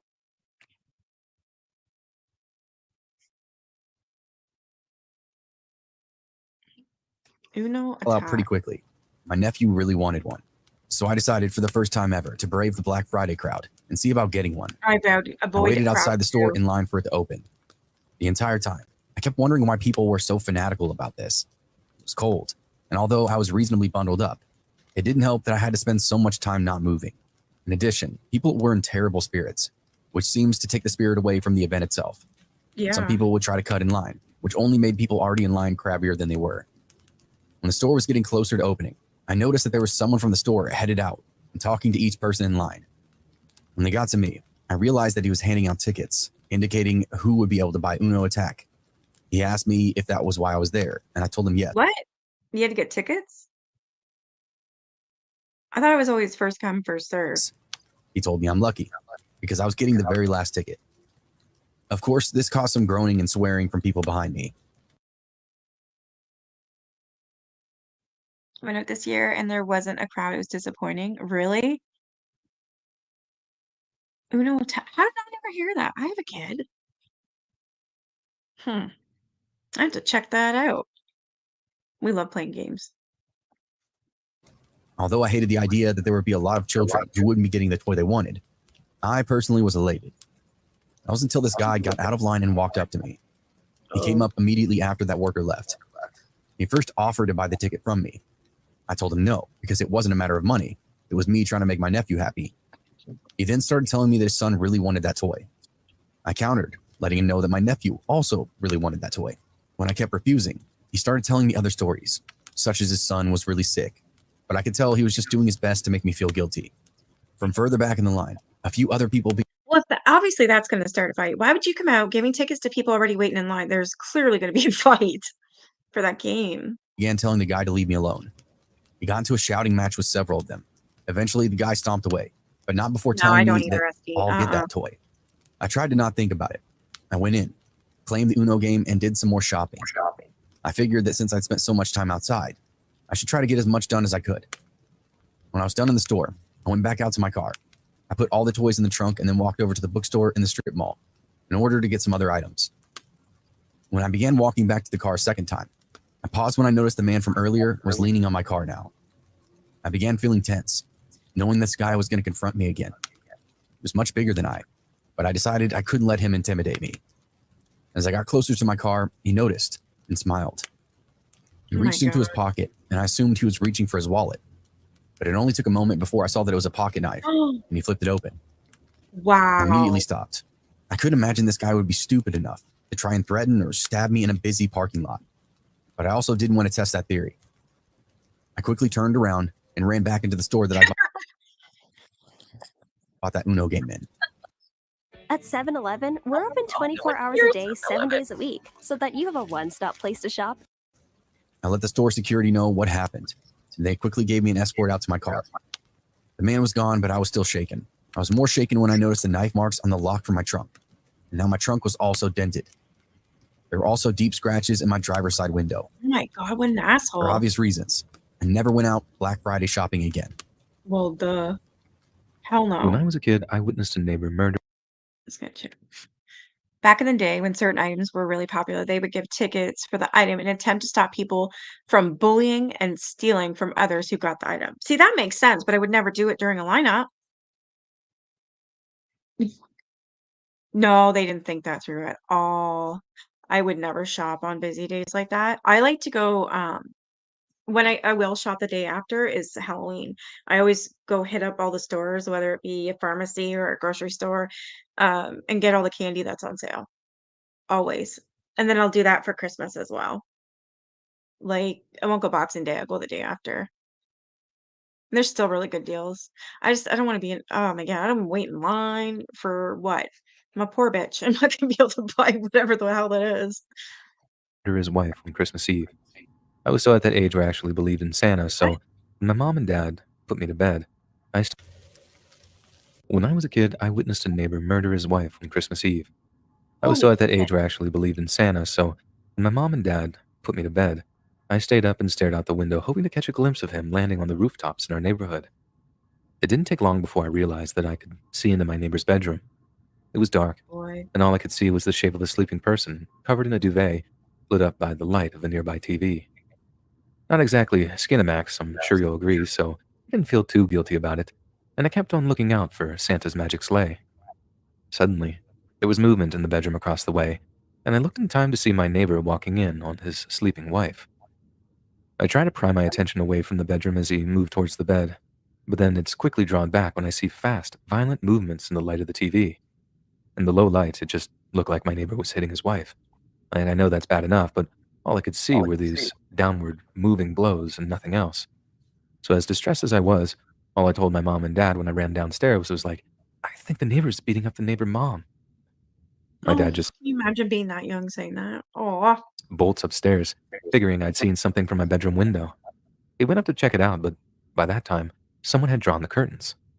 My dad asked me if I hadn't just had a bad dream, but I swore to him that I'd been awake and on the lookout for Santa. I then repeated everything I'd seen in exact detail, and by that time, Mom was listening too. When I finished, Dad and Mom gave each other a look. You know, one of those mom and dad concerned looks that's like an entire conversation within a silent word spoken. Then, my dad kneels down and asks me something. Buddy, are you sure that's what you saw? Because we could get in a lot of trouble if that's not true. But again, I'm not totally insistent that I saw what I saw, and I didn't find out what happened to me. can you imagine being a kid seeing that? My gosh. Last time I shopped in a physical store was 1999. I feel so bad for you. A really, really fun game to play is called Things. Fun for all the family or just adults. Hard part is keeping it clean when kids around everyone just howls with laughter. I need to check that. Yeah.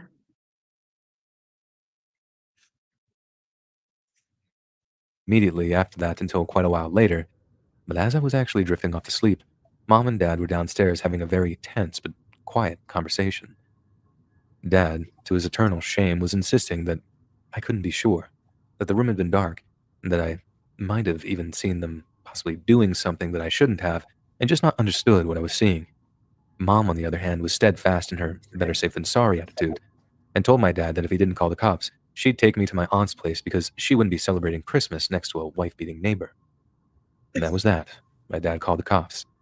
He said he was praying it was some kind of mistake, but given how he could just give an anonymous tip, he figured, why not? My parents then watched from their own bedroom window, which had a view of the neighbor's driveway, as the cops pulled up outside and knocked on their door.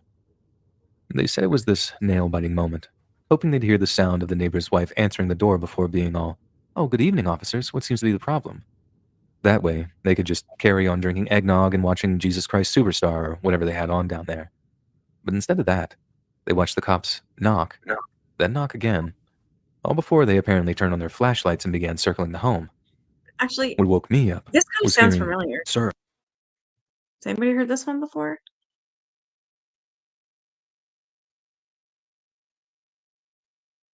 Oh, thank you, Nini. Merry Christmas.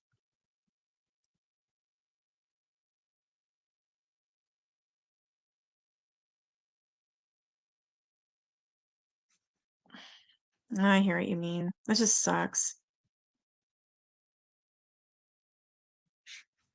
Come out with your hands up. And all this other cop speak when the police finally blocked off the guy's house for the eventual standoff that would unfold. Our neighbor had a gun and he was threatening to shoot at police officers if they attempted to enter his home. The next thing I remember, my mom is rushing into my room and telling me to get dressed. The cops had knocked at our house and told us that they were evacuating the area just as a precaution in case a shootout had commenced. Oh my God. Our Can you house had imagine? that old stucco style of wall, which is apparently pretty safe, but even so, the cops weren't taking any chances. Considering that we lived in Texas at the time, the guy could have had anything in there. My parents say that when they were driving out of the area, the whole street lit up by blue and red flashing lights. They had no idea what kind of scene that they were going to come back to. This wasn't all that long after the whole Waco thing either. Well, a few years after, but fear of some repeat shootout type deal weighed on everyone's mind as news of the standoff got around town. And it ended pretty anticlimactically. The guy actually took his own life as the police were finally busting into his house. But Wow. upstairs they found the dead body of Oh his wife, my. still lying in her bed, exactly where I'd seen her, stabbed more than 30 times. I hadn't been watching the guy hitting his wife. I'd been watching him stab her over and over again, and all I'd done for a couple of the seconds there was just watch. Once all the info was out there, Mom and Dad tried as best they could to shield me from it, because they correctly figured that once I put two and two together and worked out what I'd seen, I'd be extremely messed up by it.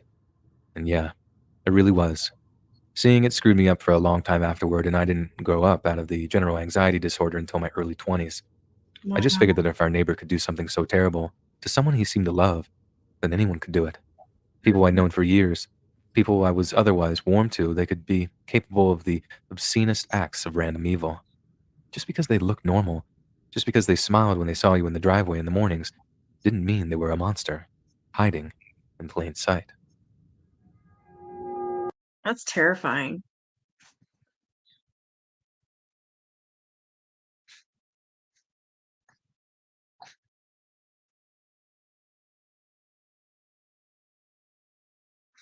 Yeah, she's really sick, guys. She's still in the hospital.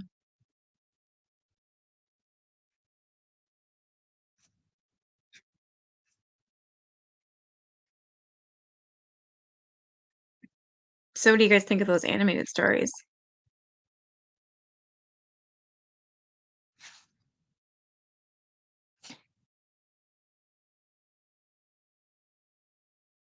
There's one oh, they got one here. Actually, they're really cool. It was about Ed and Lorraine Warren. Those ones are fascinating, actually. Mm,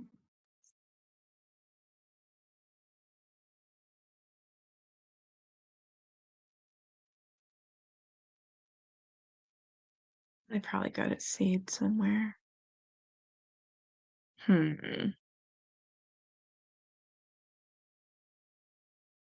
That it? Blitz is now available for Apex, with completely customizable real-time stats on what you want to improve that you can... While we were briskly walking over towards this barn, I noticed that Marissa to be free and flexible and creative was really essential to what I wanted to make, and I didn't find a platform. awe of how certain individuals can. Let the story I'm about to tell you be a lesson for you. Choose your friends carefully, because sometimes the people you think are your friends are the very monsters we're afraid of. I know that sounds kind of cliche, but honestly, it's true. This is an absolutely crazy story, and I'm still in awe of how certain individuals can act. A little more than a year ago, I moved to a new town. I'm a city girl, but was happy to start a new life in this town. I don't want to say that this is a country town, but it's a fraction of the size of the place where I grew up. I spent the first few months just keeping to Have you myself seen and him learning instead of the Ed and day-to-day Lorraine? operation, how it works at my new job. On weekends, I would just sort of listen and see what everyone was up to.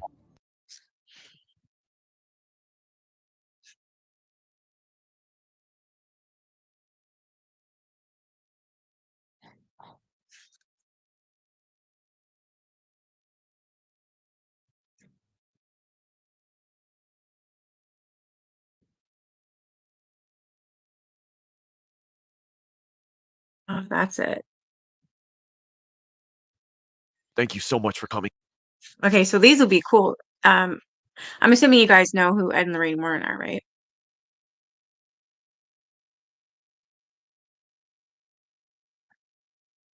She is positive. Yeah.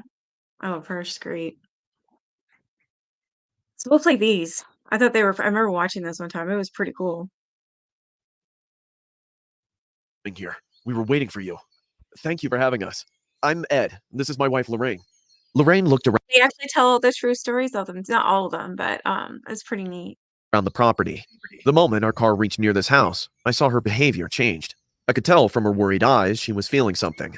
I'm familiar with Ed and Lorraine Warren. They're the ones that nothing you've watched, Teresa. They're the ones that did The Conjuring, as well the Amityville Horror, um, The Devil Made Me Do It, like all those movies, Annabelle, all those movies. It was from them. It's their stories. Yeah. So they're demonologists. They're both passed on now. this expression on her face. Mr. Donovan was leading us the way. The big two-storied and wooden house stood like a lone wolf in the middle of nowhere. Dry leaves were all over the ground. Please, come in. A woman came and held Lorraine's hand. I could see the fear on her face. I can't thank you enough for coming here. Please help us. Lorraine comforted her, saying, Mrs. Donovan, that's why we're here. You must calm down and tell me I'm not sure which one this is, Mrs. Donovan. everything. Yes, come, let's sit. Lorraine and I walked to the living room. The house was really cold. There was a chilling sensation in the air of the house, as if the temperature dropped all of a sudden. We sat down on the couch. Mrs. Donovan sat next to Lorraine, and Mr. Donovan grabbed a chair and sat near the fireplace. I keep turning the heater on, but still, the house temperature remains cold. Lorraine and I exchanged looks, because we knew the reason behind it. Mr. Donovan lit up the fireplace. A maid came and served us hot coffee. I took a sip from the coffee cup and said, "How long have you lived here?" "It's been a few years now, but the incidents have been happening for the past few months. Everything Ed and Lorraine Warren. Yeah, that's their names. Oops. was going well. We were happy here, but all of a sudden our life turned into nightmares." Mrs. Donovan was trying hard to stop her tears. "Can you please tell us how it all started?" Lorraine said. Mrs. Donovan looked at the fireplace. She kept quiet for some time and watched the flames. It was around 3 a.m. in the morning. Heavy rain and thunderstorms were going on outside. Our daughter Patty was sleeping upstairs, and our son Brian's room was right next to hers. I woke up hearing a whispering sound. I searched the living room and the hallway downstairs. At first, I thought maybe Brian was watching TV secretly, but I found the entire downstairs dark and empty. I was going back to my room thinking it was my imagination when I heard footsteps going upstairs. I ran to see who it was, but there was no one. This sounds like my house. It was just me, standing alone near the stairs amidst the thunder and lightning. I went upstairs to check on my kids. I found Brian in deep sleep in his room. I was about to go inside Patty's room when I heard whispers coming from her. I opened her door and saw she was sitting on her bed. I asked her who she was talking to. She just told me no one, that she woke up to the sound of lightning. I noticed the windows of her room were shut and locked. Just to be sure, I searched her room. I mean, she is young, and I didn't want any boy to sneak into her room in the middle of the night. But there was no one. So I came back to bed. After that night, bizarre things started to happen in this house. What kind of bizarre things? I asked. One day I woke up and went to the washroom to clean my face. I turned on the tap and splashed water on my face, and as soon as I lifted my head and looked in the mirror, I saw... What did you see, Mrs. Donovan? My face and hands were covered with blood. Blood was coming out of the tap instead of water. The entire sink was red and splattered with blood. Mrs. Donovan hid her face into her palms, remembering the fearful memory. Mr. Donovan replied, "We don't know what's happening here. Last week, our car tires started to burst out on their own. No matter how many times I changed them, every morning Patty would find a flat tire. Our kids are terrified, and so are we. You see those pictures on the table?" Mr. Donovan pointed out to the corner of the room. I saw a framed family photo that was kept on the table. Every time we hung those pictures, some invisible force knocked. I don't think I'm familiar with this one. I don't know the names or anything.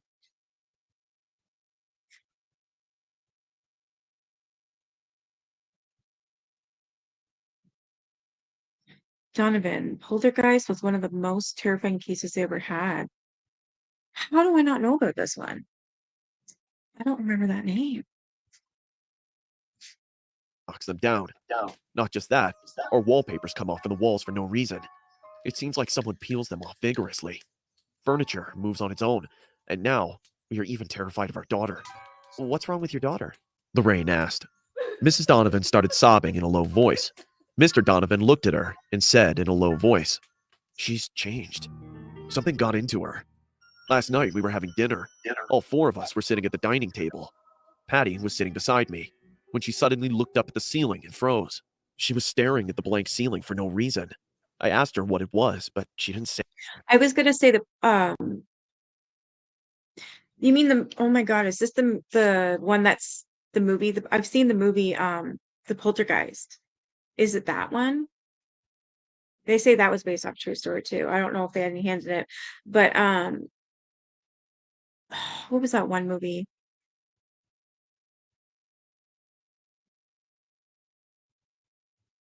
Possessed, I think it was called. And they had two daughters though, and one of them was possessed. Say anything. She then looked at me and smiled in a very disturbing way. "What are you smiling at, Patty?" I asked her. What she said still gives me goosebumps. "Why? What did she tell you?" I spoke. Mr. and Mrs. Donovan exchanged a fearful look. She looked right into my eyes and said, "You all smell different when you're awake." For the first time, the silence in the room made my heart skip a beat. Lorraine looked at me and said, You all smell different when you're awake? That's not creepy at all. Ed, I can feel an evil presence in this house, Ed. We need to talk with your daughter. Where is your son? I sent him to stay with my brother for a while. Patty's behavior scared him badly, and we wanted to keep him out of this house. Okay, let's go meet Patty then. We all got up and started to walk upstairs. It's time to meet Patty, for whom we came here for. A humming sound was coming from her room. Mr. Donovan pushed the door, and we saw a young teenage girl. I was going to say The Exorcist, but that was originally, it was actually about a boy, not a girl. Okay, so yeah, send me an article. I'm not familiar. This is weird. I usually know all this stuff. Girl lying on a bed and humming mysteriously. Lorraine said in a low voice, Patty, how are you? She got up on her bed and stared at us with her big blank eyes. Lorraine sat close to her and said, Patty, what was that song you were humming? My boyfriend taught me. Your boyfriend? Is he in your school? Nope.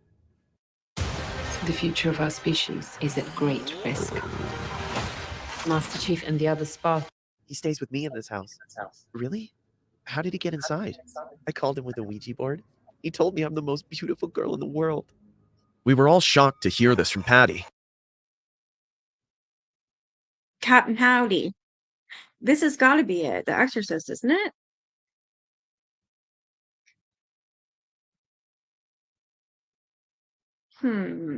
No, because this one drove a car and it was about a boy. I'll stop guessing and shut up. Lorraine looked at me with scared eyes. I knew what she was trying to tell me. I got close to Patty and said, Did he tell you his name, Patty? No. I keep asking him, but he never says. What else has he told you? Patty was going to say something, when suddenly she looked at the door behind me and froze. What is it, Patty? Is someone standing there? I asked. He doesn't want you here. Can you ask him what he does want? He doesn't want you here. He wants you out of this house. He's saying he wants you all dead. Before we could say anything more, Patty started to scream violently and scratch her face with her nails. It was a horrifying scene to watch a young, healthy girl tearing her skin like this. Oh my God, Patty, stop! Mr. Donovan and I held Patty down in the bed while she kicked and screamed like an animal. Mrs. Donovan burst into tears, screaming in pain. Lorraine took her out of the room immediately. We had no other way than tying Patty's hands to the bed to stop her from hurting herself. Within 5 minutes, Patty calmed down and fell asleep, as if nothing happened. We came out of her room and sat down in the living room. No one talked for a few moments, and then Lorraine spoke. Your daughter must have felt lonely and used that Ouija board out of curiosity. In that process, she invited an evil entity into your house. Now, this demon has latched itself onto her, and all that has been happening to you in his deeds. We must stop this demon before it takes Patty's soul away. Ed, it's time to call Father Jason. We must perform the exorcism today. Father Jason arrived right after sunset. We all walked upstairs. As soon as we entered Patty's room, we saw a horrifying scene. Patty had...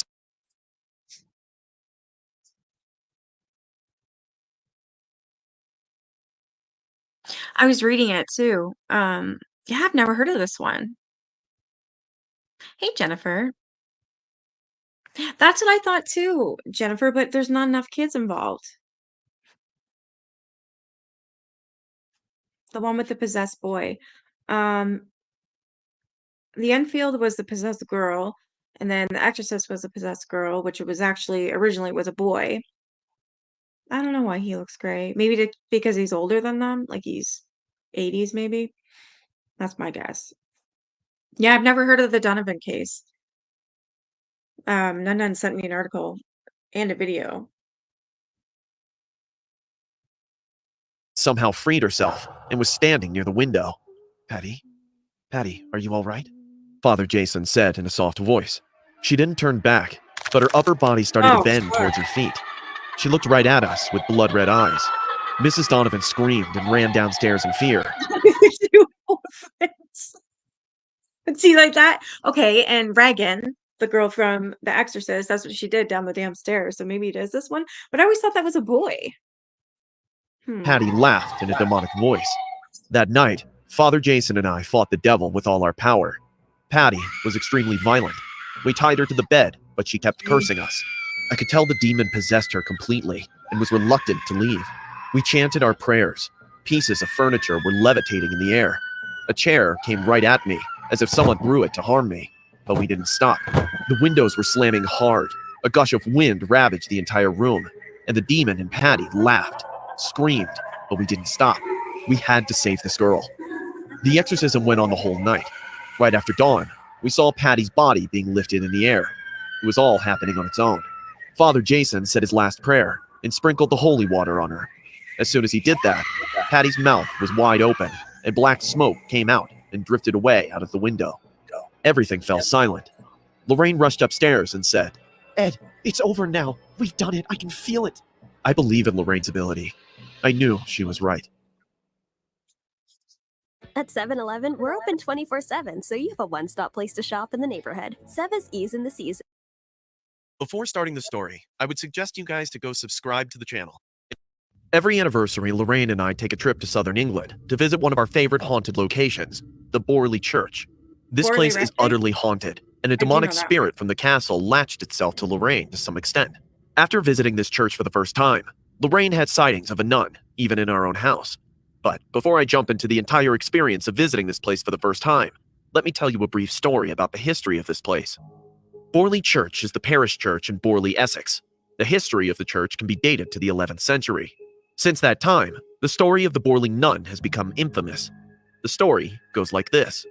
There was a nun who fell in love with a monk from a nearby monastery. Soon, their affair got discovered by the other members of the church. As a punishment for their sin, the monk was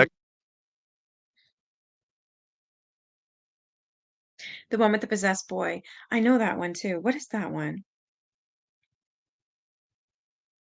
The devil made me do it. That's what it was.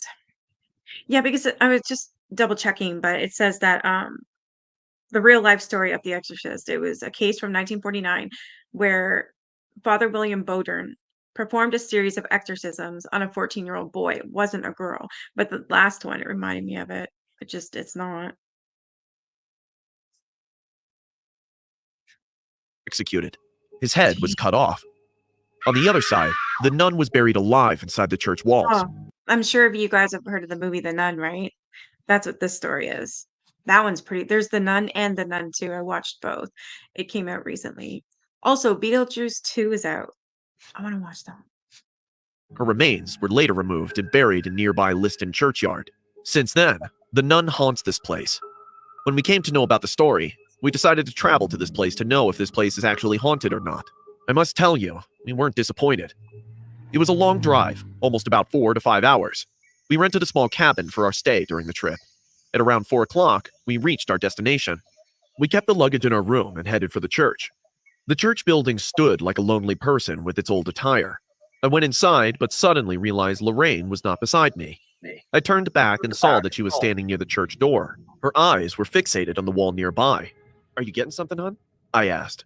She looked at me with a sad face and said, "She couldn't breathe after a while. This thick wall choked her to death." I noticed the wall carefully. There wasn't anything unnatural in its appearance, though. It was just a wall with yellow, rusty bricks. "Let's go," Lorraine said, and started to walk inside. We met the father of the church. He was lighting up the candles. He talked to us for some time. We told him about the story of the Borley nun to see his reaction. He confirmed that at night, mischievous things do happen here. Yeah, because the first one's a classic. I love it. My son loves it too. And the second one's out. I want to see it.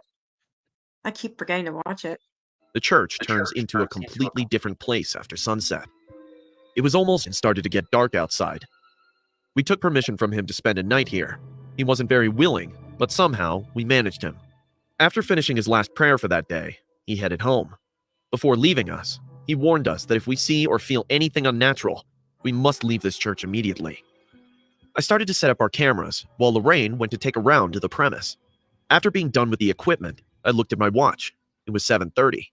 The valley was dark and there was pin-drop silence everywhere. Just when I was going out to look for Lorraine, I heard her spine-chilling scream. I rushed towards the door and came out into the churchyard. At some distance, I saw Lorraine standing in the dark. I ran to her. "What happened? Why are you screaming?" "Look there." Lorraine pointed out in the empty yard nearby. At first, I couldn't see anything but fog and darkness. There was a street lamp right at the end of the yard. It was giving very low light. I noticed the bush near the lamp was moving mysteriously, but I still couldn't see anything. "Nothing's out there." "What did you see?" "No, look.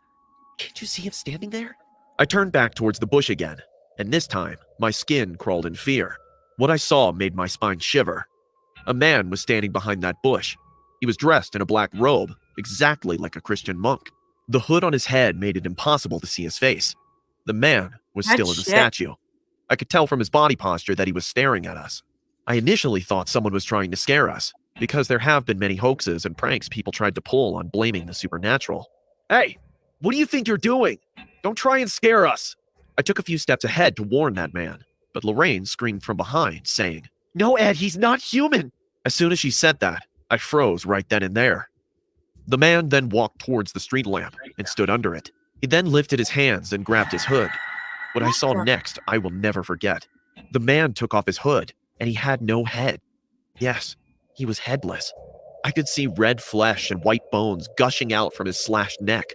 He was the headless monk. I turned back and grabbed Lorraine's hand. We both started to run towards the church. The wind outside was cold, and it was blowing like a mad dog all of a sudden. Somehow, we ran inside the church and locked the door, slamming it hard. Both of us were panting in fear. I was going to ask Lorraine if she was feeling all right or not, when I noticed her face turning pale. Lorraine? What's... Oh my God, we've stepped right into their trap, Ed! What? What are you talking about? What traps? Remember, the church father told us if we see anything disturbing, we must get out of this church.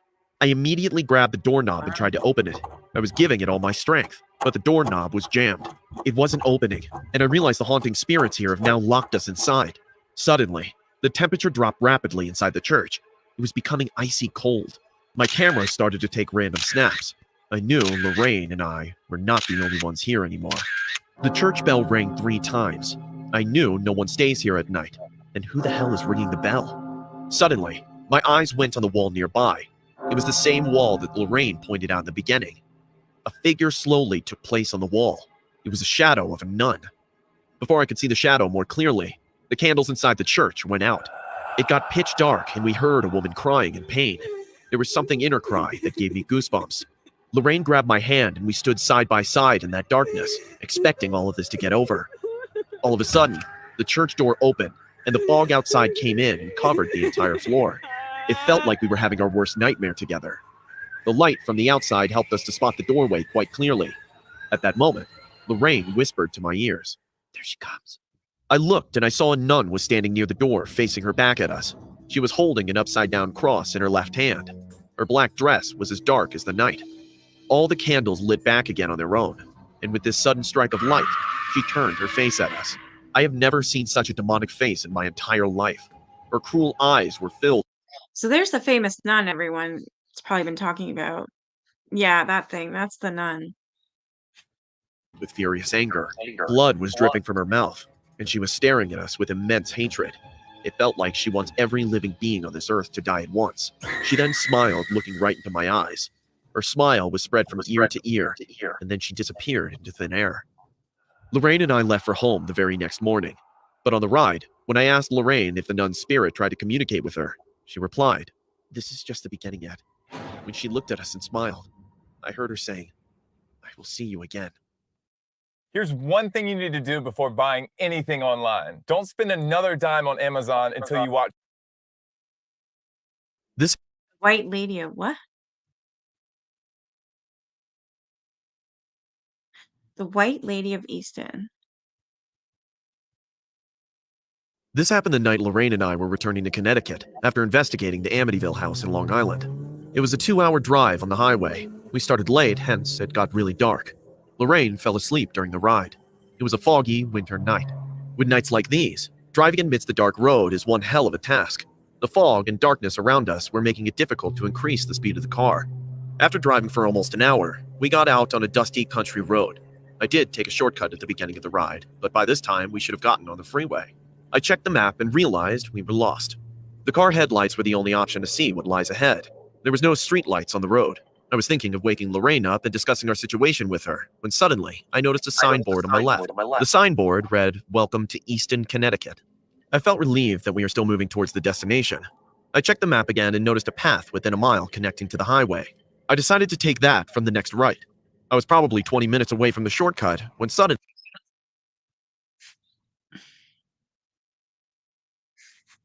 the car started to malfunction. A small jerking took place, and the car stopped in the middle of nowhere. I twisted the car key, but the car didn't start. I tried to start it again, but nothing happened. I was about to get out of the car when Lorraine grabbed my hand. I got a bit startled because I didn't realize she woke up. What is it, Lorraine? She was looking outside with wide eyes. I noticed a tense look on her face. Her hand was trembling in fear. I immediately understood that she was having a premonition. Is something out there, hon? Lorraine's eyes kept searching here and there. The fog outside started to cover up our car in no time. Lorraine raised her hand and pointed her finger ahead. The ambiance around us got so quiet that I could almost hear Lorraine's heavy breathing. I looked in front of the car, but there was nothing I could see. But I kept staring without blinking once.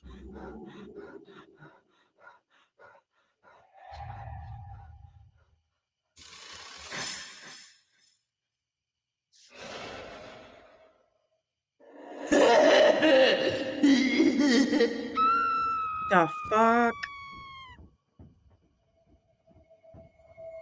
Oh my god, what the hell was that? Something bad happened to your head. I should check it out then. No, now is not the time. We'll have to come back later. We must leave now. Lorraine didn't let me get out of the car. It actually does look like Ed Warren. I told her that I have to get out to see what's wrong with the engine. But Lorraine said in a low voice, "Twist the key. It'll start now." I did as she said, and the car started, shocking the hell out of me. The wind is picking up, which means winter storm blowing in. Joys of living in Northern Alberta. Oh, you're Canadian too? You keep getting kicked off? My internet's been acting funky too. I don't know what's going on.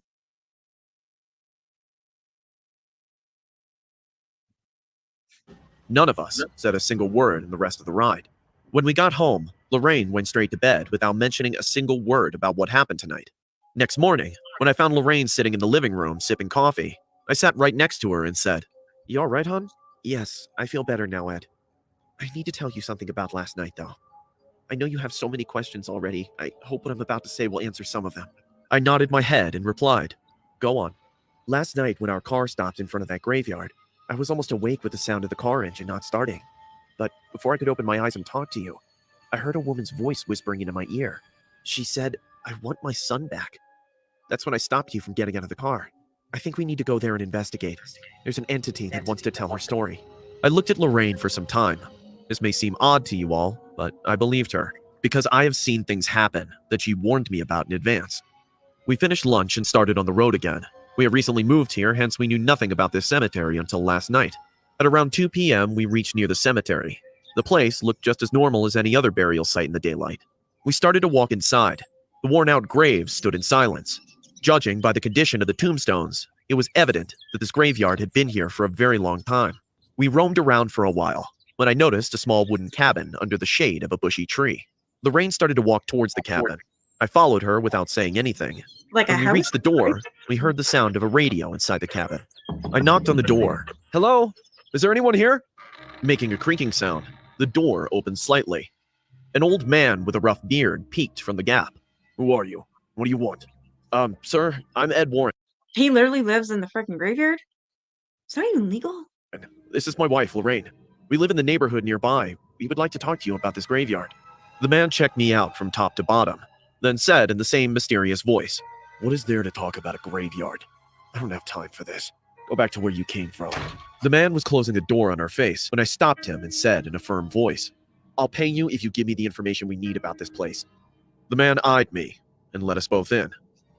It was a really dirty cabin with a weird smell. Lorraine and I didn't sit. The man sat on a chair nearby and said, "Ask." Lorraine said in a hesitated voice, "How long have you been working here?" "Long before you came into this world." I was really not enjoying his attitude, so I intervened, saying, "Have you seen anything at night?" The man's face suddenly turned pale. He said in a low voice, "Why are you asking me this?" I had to tell him about last night to give him a clear idea about why we were here. He listened to me quietly and then said, "It was Harriet.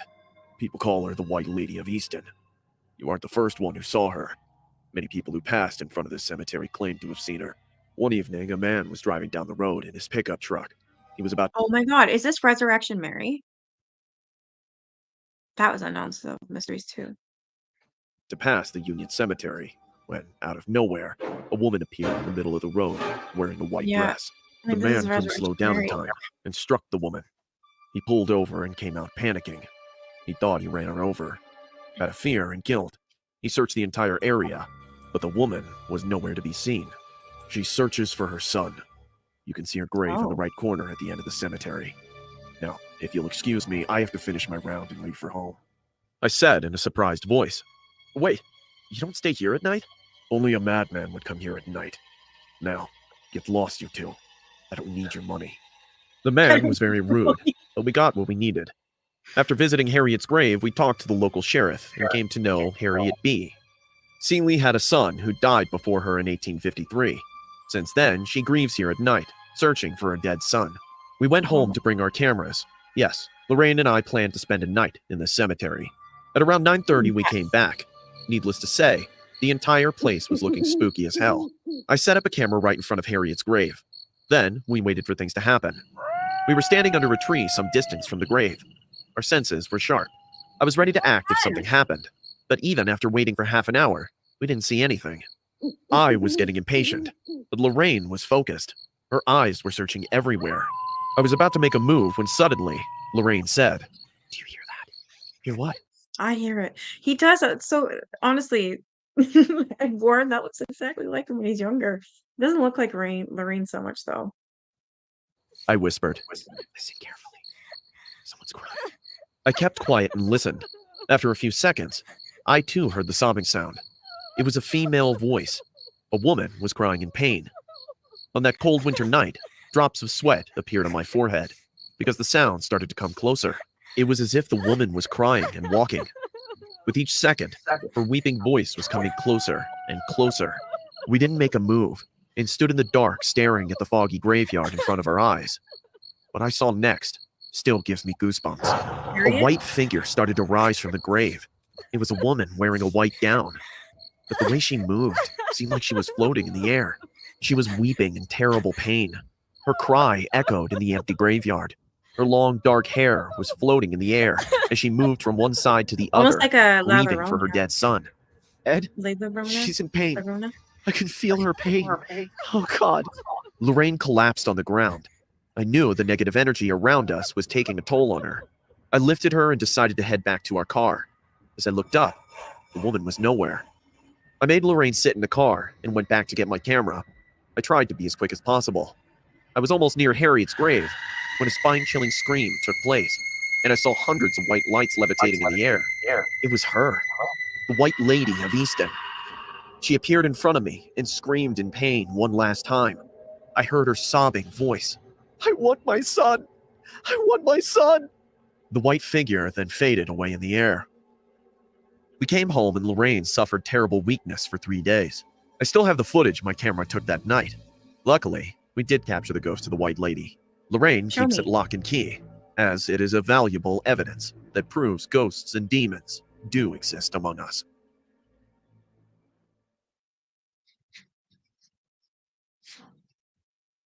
You had fog today? Of course, I'm in Winnipeg, Manitoba, and we're known as a windy city, so I take that. The wind is coming to me tomorrow. Yeah, probably.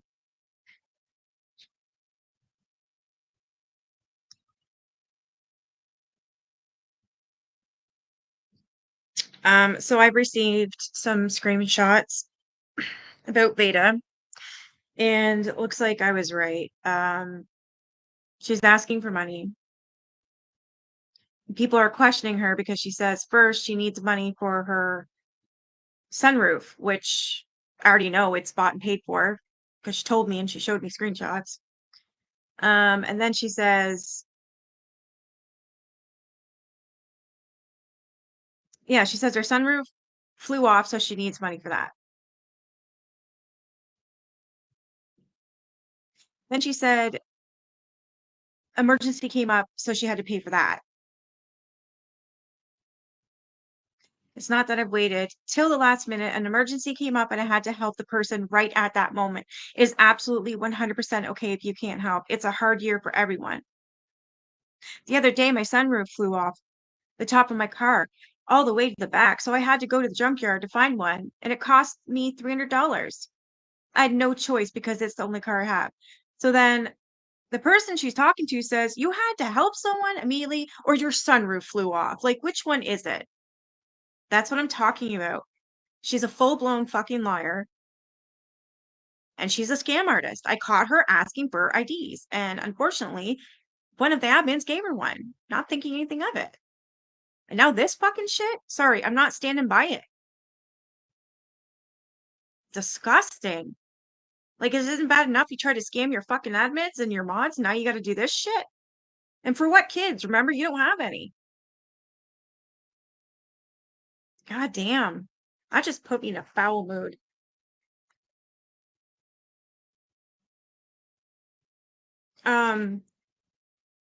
I can get off here in a minute anyways. I just want to show you that I did end up getting this book, Nun if you're still here. So this one is called The Ultimate True Crime Puzzle Book. Over 100 killer activities. I thought, fuck it, I'm gonna get it. There's everything in here, man. There's word searches, there's crosswords, there's I don't even know how to what is this? Oh, unscrambling words that you gotta do.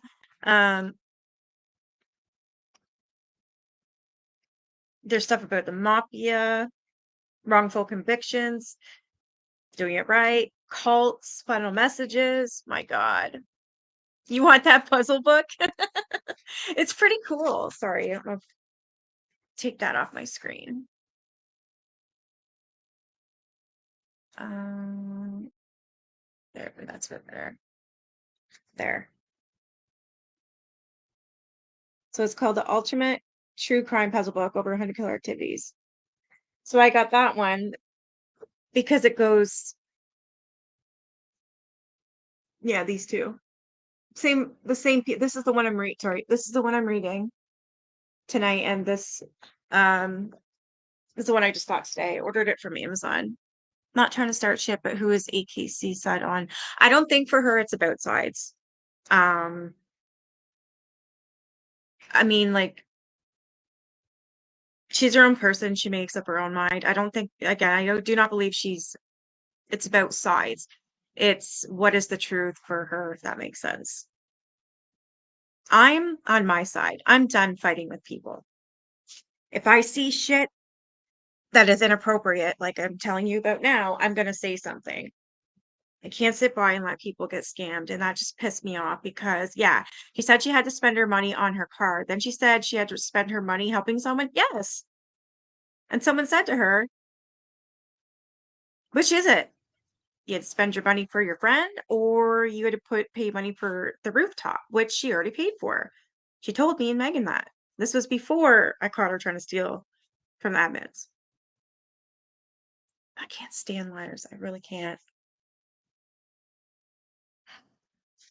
They are good books, eh? There's a third one too, isn't there? Pretty sure there is. I think I'm gonna get that one too. But this one, yeah, it's pretty cool. Wait, there is more. Hold on. There is. This is the puzzle book. Now there's oh my God, the Ultimate Serial Killer Trivia book. And the big book of serial killers, an encyclopedia of serial killers. I gotta get them all. Yeah. Yes. People are making it about sides. And that's why I'm saying I'm on my own side. I'm going to stand up for what's right. I'm going to stand in what I believe in. And I'm going to call shit out when it's wrong. I am done fighting with people. I am absolutely done. But I'm not going to stop calling things out, if that makes sense. Like, I don't want to fight with creators at all. I'm done. It's not worth it. It's Christmas time. I just can't sit back when I'm watching a fucking lie right in front of my face. Like I said so earlier, rumor has it. Well, it looks like it's not a rumor. I think people can go where if you guys go over to a creator that I don't really care for, I don't care. It's not my business. You go. It's not my business. Just like, I don't know, say if you guys didn't like a certain creator and I went over there and I was in the comment section, like, it's not your business. It's not my business. Like, it's like, obviously you're not gonna go over there like, well, hail, fuck that Nikki chick. You know what I mean? Which none of you have. It's coming your way. I can see the weather front coming over the Rocky Mountains. Hopefully we get snow. Oh, yeah, these books are fun. I like them. They're nice and short and sweet. Like this one I'm reading now, The Bizarre True Crimes Ever Told. These were really cool. And of course I knew all of them except for like two. That's pretty bad. So the next one on this I'm gonna read is Murder at the Red Barn. I'm not sure if I know this one or not.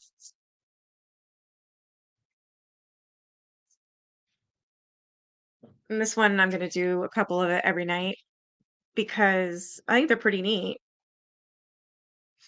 There's murder movies and docuseries and notorious cases, word searches, celebrities, crime and justice quotes, even what their last meal was. Thank you, Nun Nun. I appreciate that. That's, yeah, what Nun Nun said. I'm trying to, yeah, that's what I'm trying to say. Like, I'm not going to be out here fighting people's battles anymore. It's not worth it for me. It's just not. And I'm not going to be taking people at face value. And I'm sorry, I didn't realize that people were going to lie about certain things that you don't fucking lie about. I keep learning, and I keep learning the hard way. And I gotta make that better for me because I can't handle the stress anymore. I've got high blood pressure, and whenever I get stressed out, it just skyrockets, right? I don't need to be out here fighting people's battles. Fuck, I just don't. I don't want to anymore. I don't want to fight with any creator. I don't want to fight with nobody. So currently, the only person I'm going to be coming after is KJ. That's it.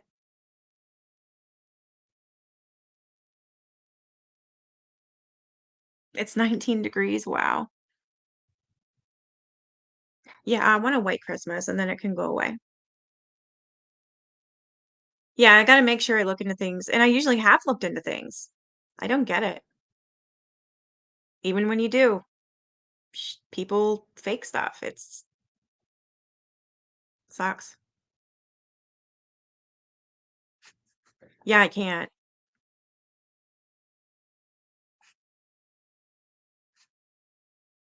Did anyone see the Shanda Vander case? That woman is pure evil. Oh gosh. Sounds familiar. All right, I should get off here. I gotta go to the phone booth again. And I'm either gonna play some Lego games on PS4, which I'm telling you, if your kid's got a PS4, you gotta get them damn games. They're hilarious. They're funny, and I really like playing them. That and doing stuff like this. I came to Canada in 2002, and this will be my second Christmas that isn't white. Really. The only reason I tolerate the -40 is for the white Christmas. Come on, right? I want my white Christmas, and it can even last until New Year's, and then I want my summer. High blood pressure. HPB is high blood pressure. Yeah, they do always get found out, and, like, the person in the comment section of hers is asking, "Thought it was for the roof, but now you gave it to a friend, like, which is it?" Same thread, she lied. So it just makes me fucking angry, and I hope no one falls for it. That's all. Like, stuff like that, I'm gonna say something on. That's because, well, she's lying. You can see it. Alright, I'm gonna get off here. Go calm down a bit. Thanks, guys, for joining me. And Merry Christmas in case I don't see you guys. I'm sure I'll make a video tomorrow. I'll make a couple ahead of time because, like I said, I'm gonna be planning on drinking Christmas Eve and Christmas Day.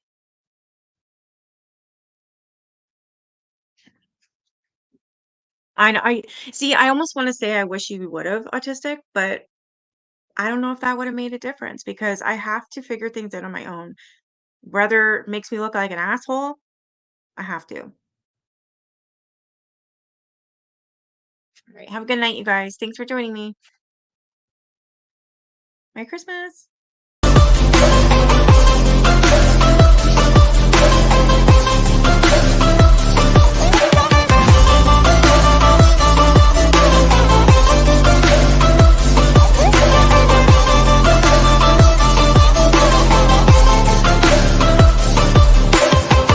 I know you told your friend you're not okay.